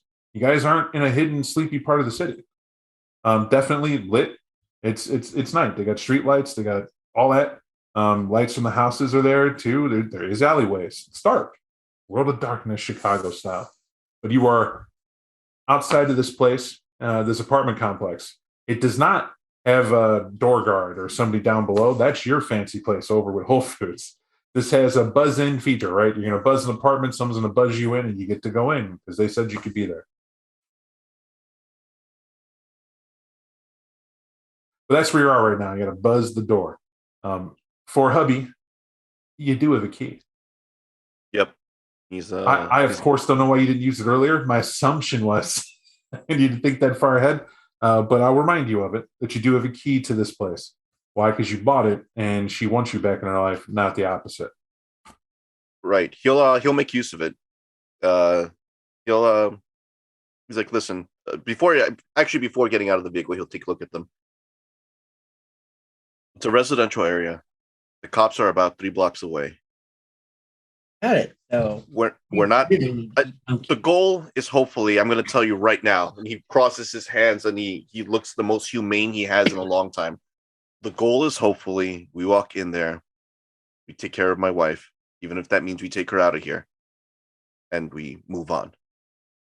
If it gets hairy, I will take care of my wife, but we're not going to create a mess where it's going to draw everywhere. If necessary, we'll get out.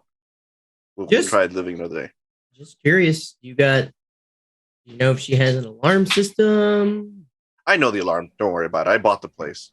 Does it have cameras inside that we need to be worried about? Cameras, no, but she is kind of paranoid. I mean, she hasn't used it in a while. Not those types of cameras. Listen, we're good. We could just walk in.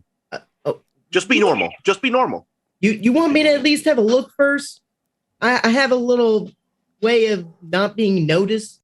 I could go walk around the house a couple times. You're not going to see anything. I mean, she's already put cardboard up on the windows, especially in the main bedroom. Cardboard?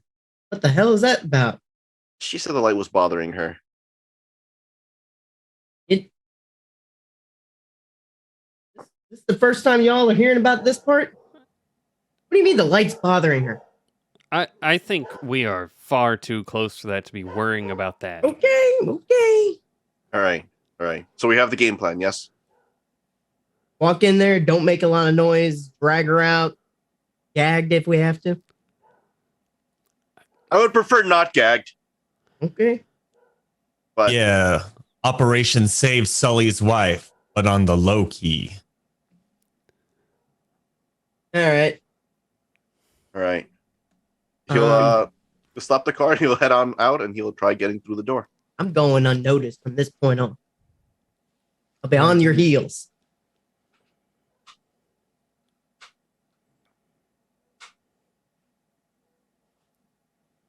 Sorry, I paused only because I was in a mad fight with our bigger cat. It's a very serious. I think my dogs heard your cat because they He just responded. decided you didn't see him, because it's just my head. He started doing this attack on my. He got claws because we ain't trimmed him yet, and he's picking. You won't hear noise. I'm just telling you right now. Hey, it's just we're prepared for when he jumps over the camera again. I don't want that big guy to jump over. You'll see it's a giant white Bengal cat. It'll be on, but he's placated for now. But I apologize for the interruption. To get back to the point. All right. At this place, how are we going to do this entry? How do we wish to break this down? Let me rephrase that for easiest purposes. I'm trying to place this to a scene that I feel this could be depends on what you want done here. What you're looking to do, right? Are we just doing an assault? We're going to key in and we have an objective? Or is this, we're going to back up Sully as he talks to his wife again with a different approach? I'm backing up Sully. Yeah, Slappy's definitely letting Sully take the reins on this. And depending on, how the situation unfolds, he's hoping that he can, maybe get her without him having to intervene, depending on what's going on in there. So just clarifying, we're all going in there at the same time. This isn't, I'm just pointing out how that looks to her. Sully's intent is so the intent is get his wife out. What he will tell them is, I will go in and I'll have a conversation with you. You guys just stay in the hallway. I'll be on your heels. Yep. I have that unnoticed. Everyone else will stay out there, and hopefully she'll walk out with me. All right. So plans to go in, tell her you're with me now, and leaving with you, right? Yeah, Right. he's gonna have to flex the guy muscle. You key in the door, right? Door unlocks, no problem. You walk in, and everybody going in right behind him, or are we staying outside? Just me. Yeah, I'm hanging out in the hallway, like right outside the door entranceway. All right, so Ross going in with you. Because I can go unnoticed. Okay. So for argument's sake, we're going to say you guys give a minute for Rock to put his face on, i.e., you're not going to disappear in the hallway. You don't have a mean. No, God, no. But exiting down the hall to turn around and come back, you assume he's gone. And for the lack of a better term, it becomes very easy then at that point. One, the door's not locked, slightly ajar. Why would you let it shut completely if you're there to back him up? And you're unnoticed as you go to follow up in. But what you're following up in is a very awkward scene. Sully, for your sake, your wife is sound asleep. There she is on the couch, passed out. There seems to be a half-drunk glass of wine, and some TV shows playing off on Netflix. You couldn't begin to understand what. But she's laying there. Probably odd though is to see there's like a baby style monitor that's there, but it's the video recording of it, but it's looking at her. That's what's on it, and she's sound asleep.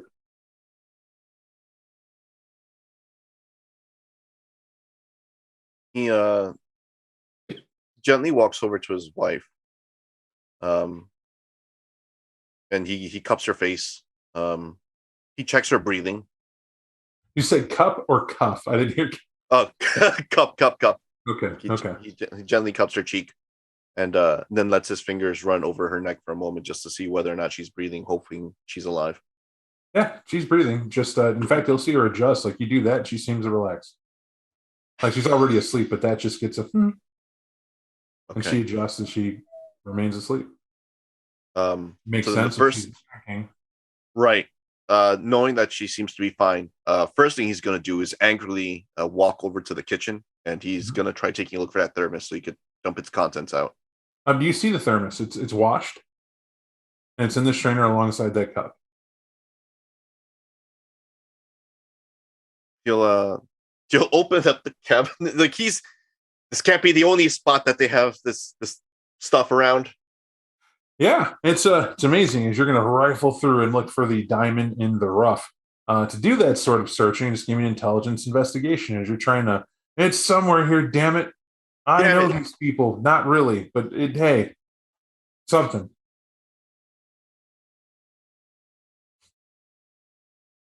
Just a single success. With a single success, as you're going around to look, it's not that you find anything new. It's that you find a very weird place that's reserved in here. It's disturbing for you. What you see is a family photo of you, your son, and your wife all together, but it's where a cup would hang up. Like you can see that there's a hanger method that she has in there and several coffee cups that go behind it. It's like that cup would wait and sit up here, but it's in front of that picture. It's like a marker you find, and it just hits you as off, like unnerving even. But that qualifies as another level of stain. What this is how long someone's been with your touchstone. That speaks of a familiarity of to have a setup of a natural basis. Now, we're only doing this because you're going on the assumption that some Sabat's been playing in your bed. If they're true, there it is. Right. That further upsets him, and you'll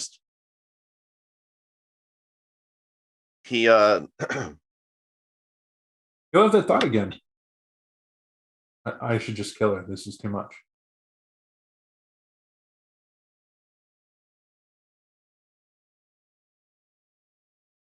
For that method, Rod, you're going to watch as he opens up the cabinet, sees what's there. That's completely odd. Who does that?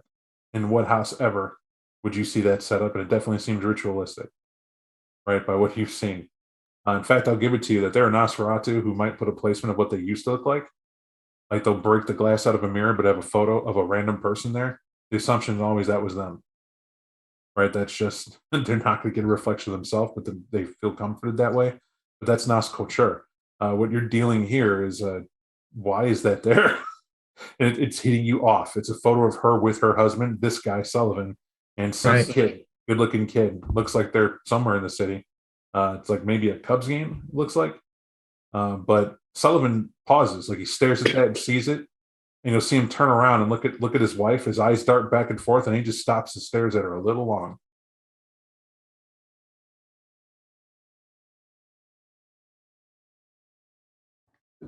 Sullivan will then just grab his wife, or rather, he'll head over to his wife and he'll try to scoop her up and try seeing if he could just carry her out. That's when you begin to realize something is off. When you scoop her up, she's like ragdoll scooped up. Like doesn't wake up, doesn't adjust in your arm. She's like, whoa, like she's there, like a deep sleep, and you can't. Why did that just happen? Now, without breaking the illusion, am I able to like take a sniff out of the wine glass, see if there's anything odd with it? Well, the wine glass is wine. Okay. It's the same thing. Nothing spectacular. I mean, you yourself have no clue what anything but wine would smell like in a wine glass, right? That's sure part of it. What do you know of immortal ways to handle something?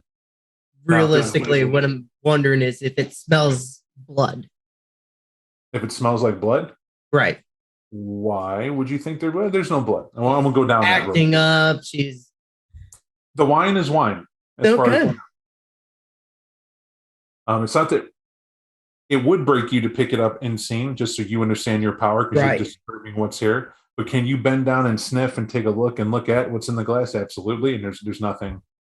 That's exactly what I wanted to find out. Thank you. Sully will he'll hold on to his wife. He's like, "Come on, Crystal, come on, wake up. I'm gonna take you. You're gonna come home with me tonight." There is no movement in Crystal. It's like you're talking to her, and you are, but you can feel now that her this close. It was hard to tell before. She's room temp. Now you're not certain if it was when you walked in, but that much of a shift is real, and you can feel it because you yourself, you're very much room temp, and you're like, is she dead? Is she dying? Did she die when I walked in? He'll panic and put her back down on the couch and attempt to take her pulse. Yeah, realizing you've had no training. No, of course, none at all. And so very hyperly, you put it there. I can't feel a pulse. I can't feel a pulse. Resolve composure, sir. This time I'm docking you a die, right. Being in the moment.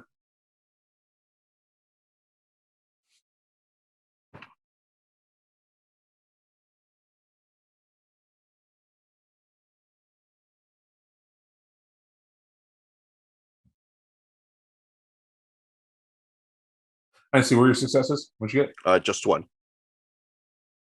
You're hit with a profound sense of panic. You're beginning to suspect did they switch on you? Is Rot Sabat in this room? Did he do something when you weren't looking?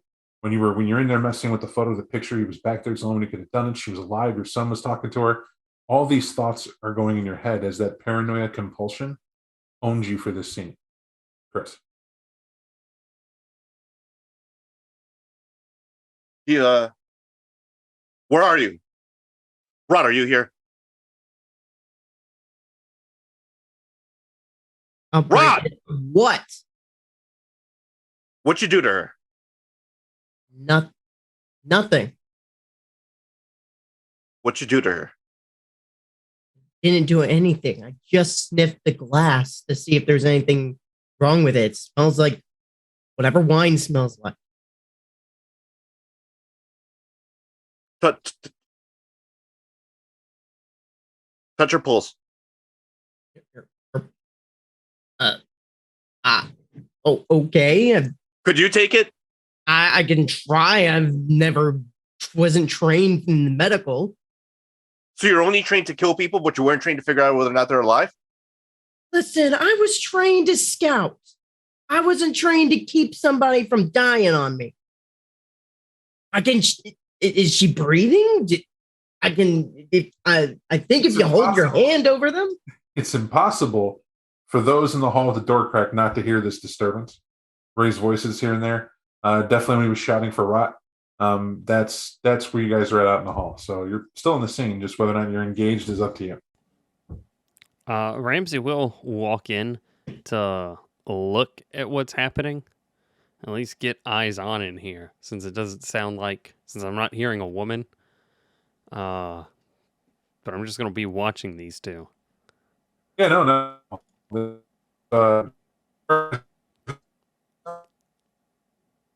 lost Bob again. Yeah. Not anymore. How about now? Yes. There we go. Yep. Yeah, now we can hear you.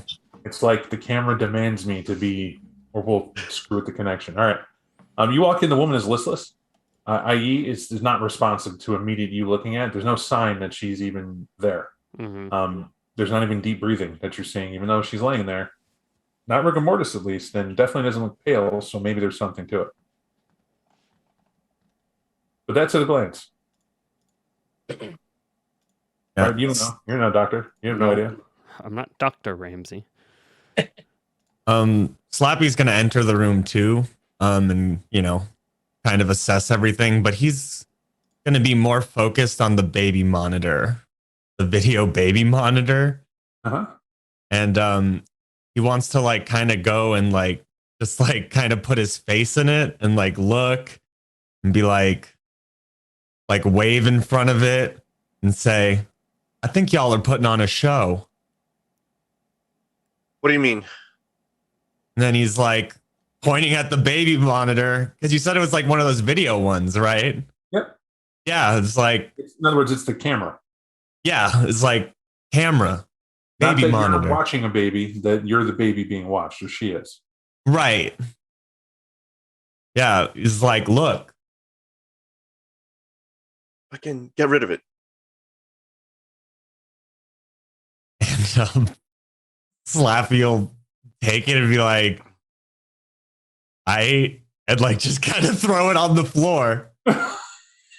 He shatters it, right? It's like, because I'm assuming that was your goal, right? A Slappy just, boom, Yeah, it's like, get rid of it. I'm just like, spikes it. That thing falls apart.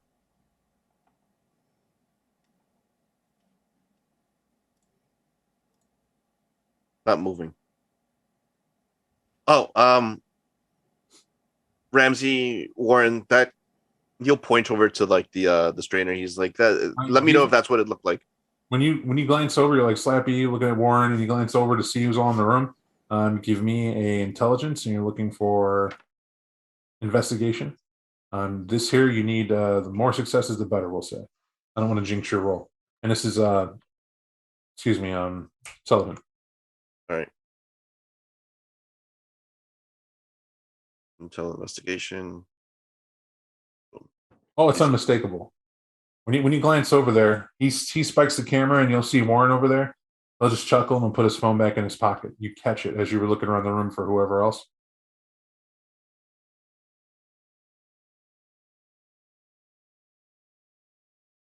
He'll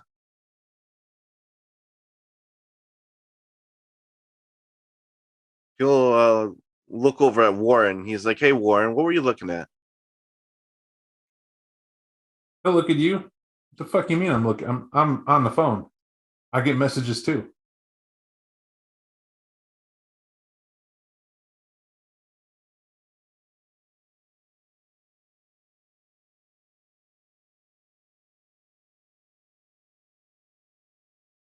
Oh, hell no.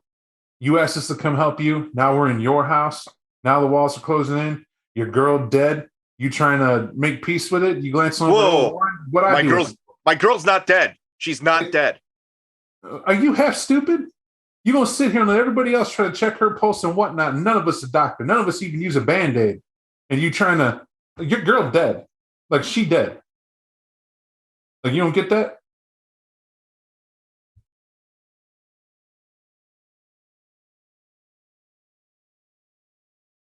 He'll frantically run over to her, and you'll be like, "Come on, Crystal, wake up! You moved before. You could do it again. Come on." You'll slightly slap her. There isn't any movement to her. Like you said, slightly slap her. The room temp skin. The body runs warmer than that, or it should, right? That's what you're always told. I mean, it's not cold in here. It's you can feel the heat in here. She should be comfortable and had a blanket, and it's not there.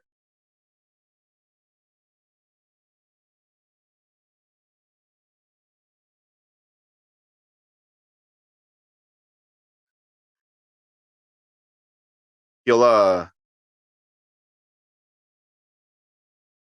stand up and he'll head on over to. He'll just slump down. It seems like not like he collapses, but he does slump down in the kitchen. You guys are there, you can see it, and there's this awkward. Oh, there she is. Rod walks over. You want me to call 911 for you? No. Whew. Man. Roll that humanity for me, husband. Oh, Sully. Think we're to that driving point, I'd say, of what we have, even if it's down to one dice, sir, which by my count, yeah, it is. Right. We're getting chunked left and right.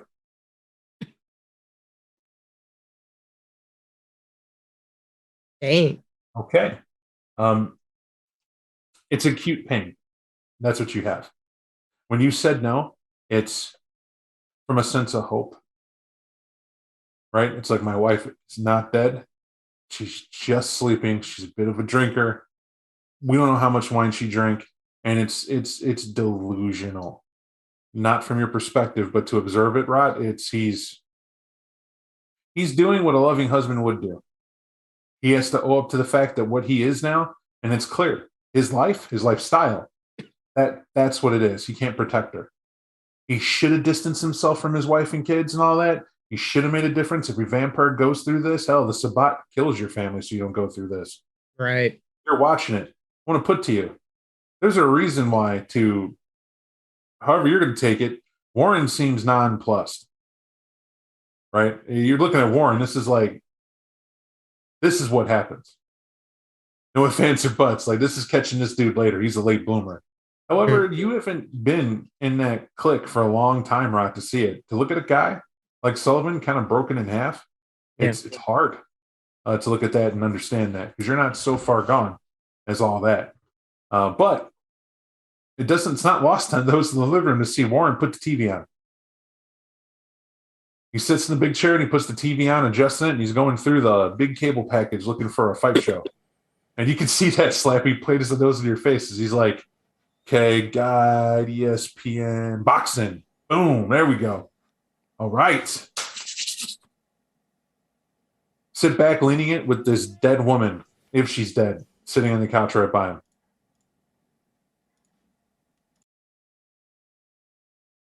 So let's rot in the kitchen, dealing with Sully, at least trying to be a buddy, but kind of being a gargoyle there. Not in a bad term, but protective like one. What's Slappy and Ramsey doing? I'm walking through the rest of the house. Just, All right. checking it out. Gotcha. Don't forget to erase your stains now. You rolled for it. Yep. Chris, you cleared all that. I mean, you're feeling the genuine sorrow. To that effort, you're going to be walking the house. It's not much. It's 4 bedrooms, 1 bath, full. And they don't have a balcony, but they do have a door leading to the stairs that obviously go to the rest of the building, like garage and whatnot, and laundry room. But to while he's doing all that, Slappy, what are you doing? Slappy's gonna walk over to Rot and Sullivan, and he's just gonna kind of like look down at him, and he's like, I don't even know what to say, man. He's like, I don't know what's going on with her, but I mean, your son's still out there. We might be able to get him, right? If we act fast. Yeah, that's let's get out of here.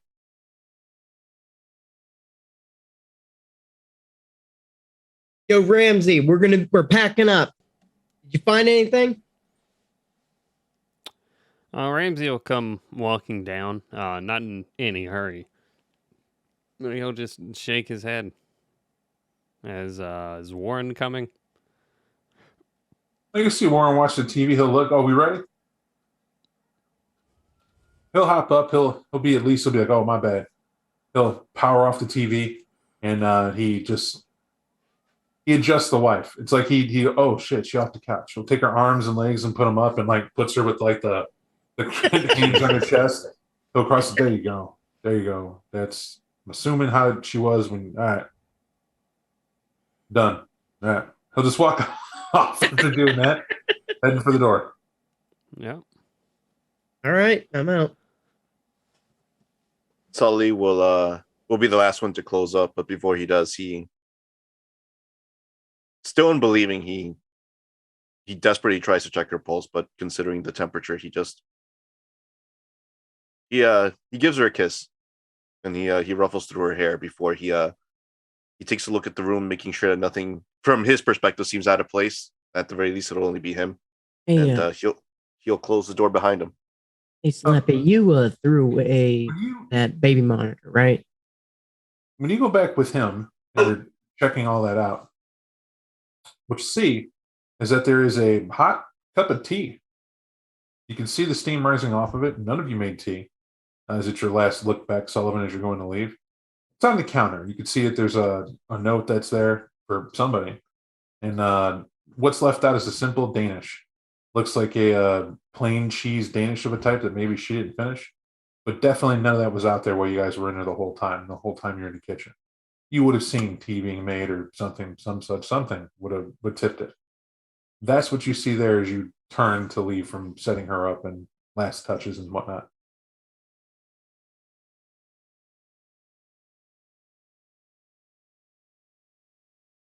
You said it looked like there was a note?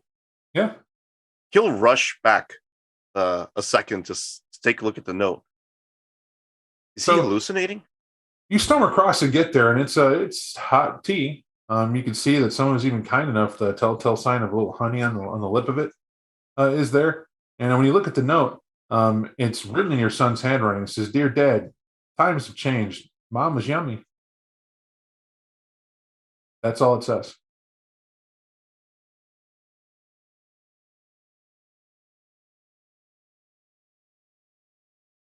He'll I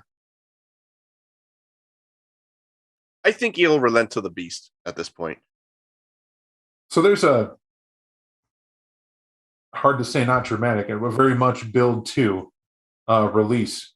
As you guys will be like, you're waiting for him to come out. Who wouldn't, right? He's saying his goodbyes or whatever, and he stomps over to the kitchen. There's a flinging of something against the wall that obviously breaks. Table gets upended, furniture's moving around. Sounds like he's in a fight.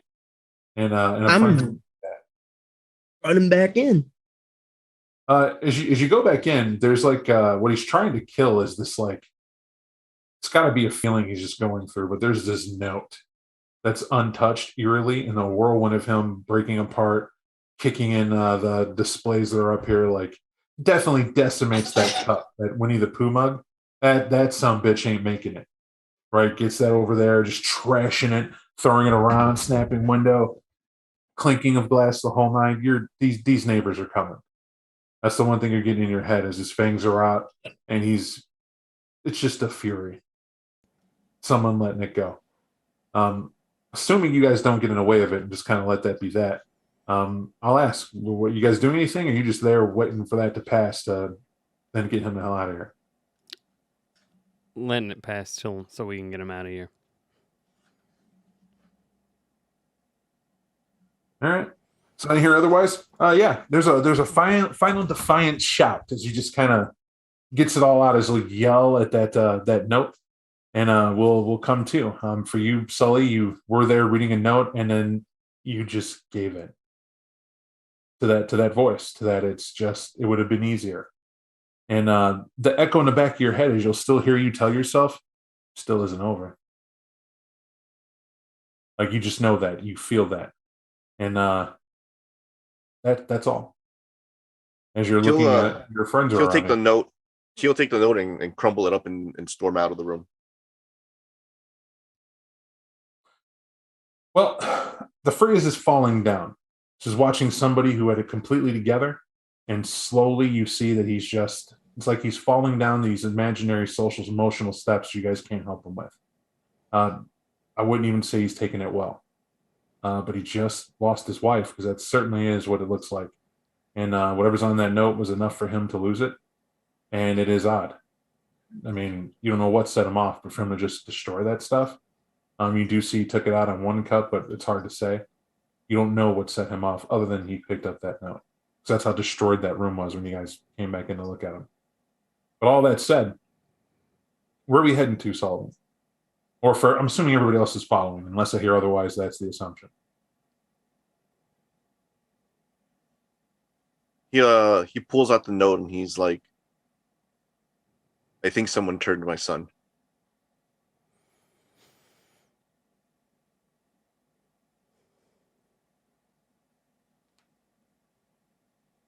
All right. Slappy's just like, he's like holding like a cigarette, and he's just like kind of hitting it against the pack to like, just as like a nervous habit from like his humanity. And he's like, hear me out. I have a running theory. He's like, what if they lost their, pack mates or whatever, and now they're trying to replace their pack mates with the ones that were previously associated with us? Warren, Celia, now your son. I don't know any of them.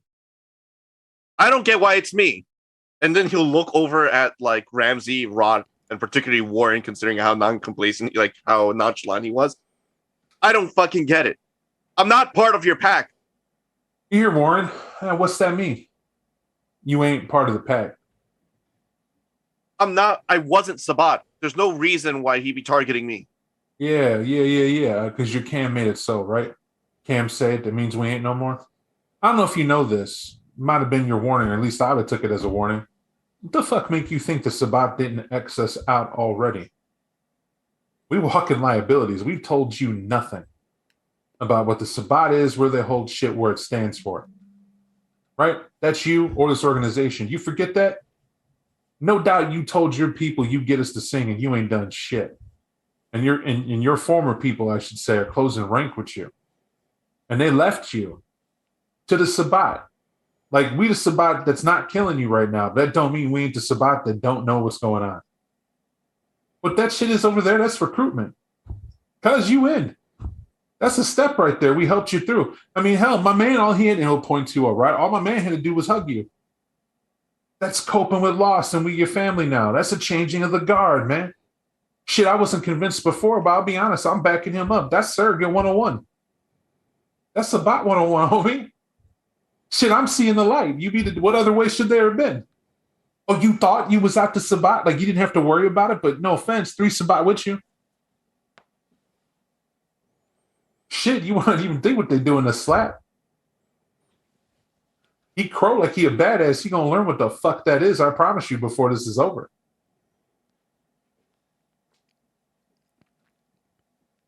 Shit, I think he's right. Let's go with this theory.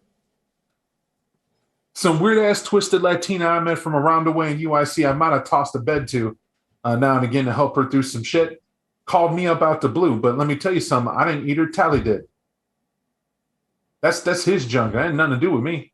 I should be the motherfucker pissed. He stole someone from me, but you don't see me crying on the floor in my kitchen. Right? That's that. Let it go. Write it off. Ain't my business. She gone, flying with the winds. You know, a flapping of a butterfly's wings can change the outcome in the world if someone fart hard enough. I don't give a damn. That's the difference to you and me, Sully. I'm gonna help you again. That's your dead wife in there. Well, that's the best divorce ever. I say that. You was upset. Shit, there was a time you might have jumped at me for it. But you ain't, which tells me, okay, part of you kind of come to grip with that. It ate at you, and now you free. Now you free. Nobody can hurt you from that angle now. In time, you're going to thank whoever did that. You may kill him, because that's just right. They took from you, but you might thank your enemy for freeing you for the forever ahead of you, making you smarter, tougher, toughening you up with your silly ass and your social graces. As if that mattered. At the end of the day, who got your back? Well, they right here. One of us, me, just feels you being awful girly about it. That's no offense. Man can cry too, but I've seen tougher women, period. Right? Women put up with a lot of shit now that I think about it and handle it a lot better than most guys do. I mean, think about it. You thought someone was fucking with your wife. Shit, it was a time and a place. You was fucking with my wife. I didn't need you. I'd be there. If you was fam of mine, you'd have shown up knowing I was going to go through some shit. You'd already been there. But I'll be damned I was calling you and telling you, hey, can you come back me up to handle my woman? Hell no. She in danger. She'd have came with me if I felt someone was stalking her. In a way, you killed her.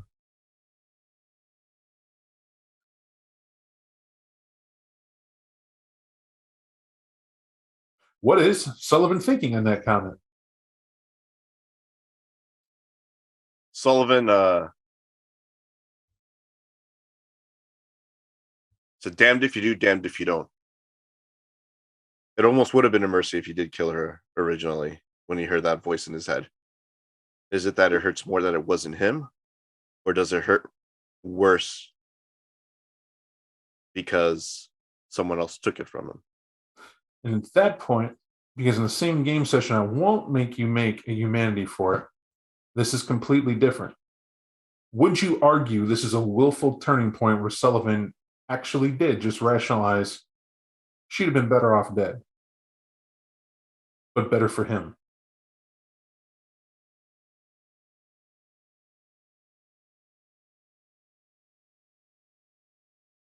I think initial instinct is he feels that way now because he lost her. And he feels horrible that someone else did it to her. And if it had to be someone, he would have rather it been him. Does that make more sense? It does make sense, but at the same time, understand what I'm pointing out. That very statement, right. Sullivan has hardened his heart, i.e. has lost humanity. Right. Right? That's a willing sacrifice. Because it would be more humane to have hope that you could have made it work. This would have been fine. More time, long enough timeline, just would have got her a different love in her life, even if it was you and you found a way to make it work. Maybe you did work it out, but you couldn't in the immediate. And she still got to live a life. You guys have a son. One of you has to be in the daylight still. And that was the whole theme. That was the thing. Now it's a different matter. But thinking about it another way, hindsight being what it is, that part of you, whatever part that is, it's not talking to you. Saying that, you feel it stronger in you. That maybe you should listen more to yourself. And that fact that what if you play this sickening thought in your head? She never would have got to call you if she was already dead.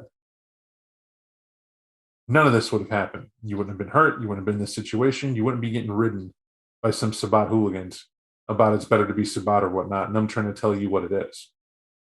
That's why I'm saying it's up to you. You could say it's not a humanity loss, and you think that Sullivan would fight that view. In that case, I need you to make a humanity roll. Because I feel I already heard you one way saying it is, but it is possible he could fight it. We can let that fate be a thing, or we can role play saying he has to get that back, if he's going to get that back. He'll role play getting it back, because as of this moment, he's at a loss. It would be a loss, but that's what this means. The humanity hit, it's a transition. It means you're over it. And it does mean it's that black and white. That it was a weakness in you, and it's the frightening part about humanity dipping. That when it slides away from you, it's like guilt to a situation you get absolved of. You're able to make sense of it. That logic becomes your shield. You were already done with her when you became an immortal, and you guys were separated from a process she couldn't understand. If she would have not stalked you and stayed away like you planned, she would have had a package, she would have been fine, nobody would have known. You could have checked on her from afar like you intended, and this would have been fine. But she was obsessive, that love held to her, and you coddled her too much to it. Should have kept her at a distance, but woulda, coulda, shoulda. But now that she's gone, and this is the fate, whatever caused this, whoever did this, that's for another time. But they can't wound you again, is the point. And hardening up to that is different. The effect of letting it happen, there's a guilt of saying it happened, and maybe we misplaced the guilt by blaming whoever did it and we're going to kill them as if somehow we can get her back in Right. some form of justice. That would be a burning, almost obsessive thing to want to do. But the fact that you compartmentalize, cool it out, and push it to the side is a different level of going at it. And again, not that it's not recoverable, but I agree. I think this is something he'll work on to get back there. I.e., it's room for someone else to fall in love with you, and you do this all over again, or to find that new friend, or whatever touchstone that ends up being. That'll be it. But it is a loss of a touchstone at this point. Something all y'all can feel, which makes that grouping. With that said, though, we're gonna call it here. I think it's a good emotional high crescendo to a stop where it is, and there's time to do what we got going on. Couple things.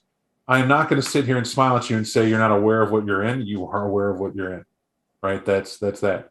After this, I'm thinking you guys would you go back to the condo, or would you go your own way and say we'll meet up with each other later?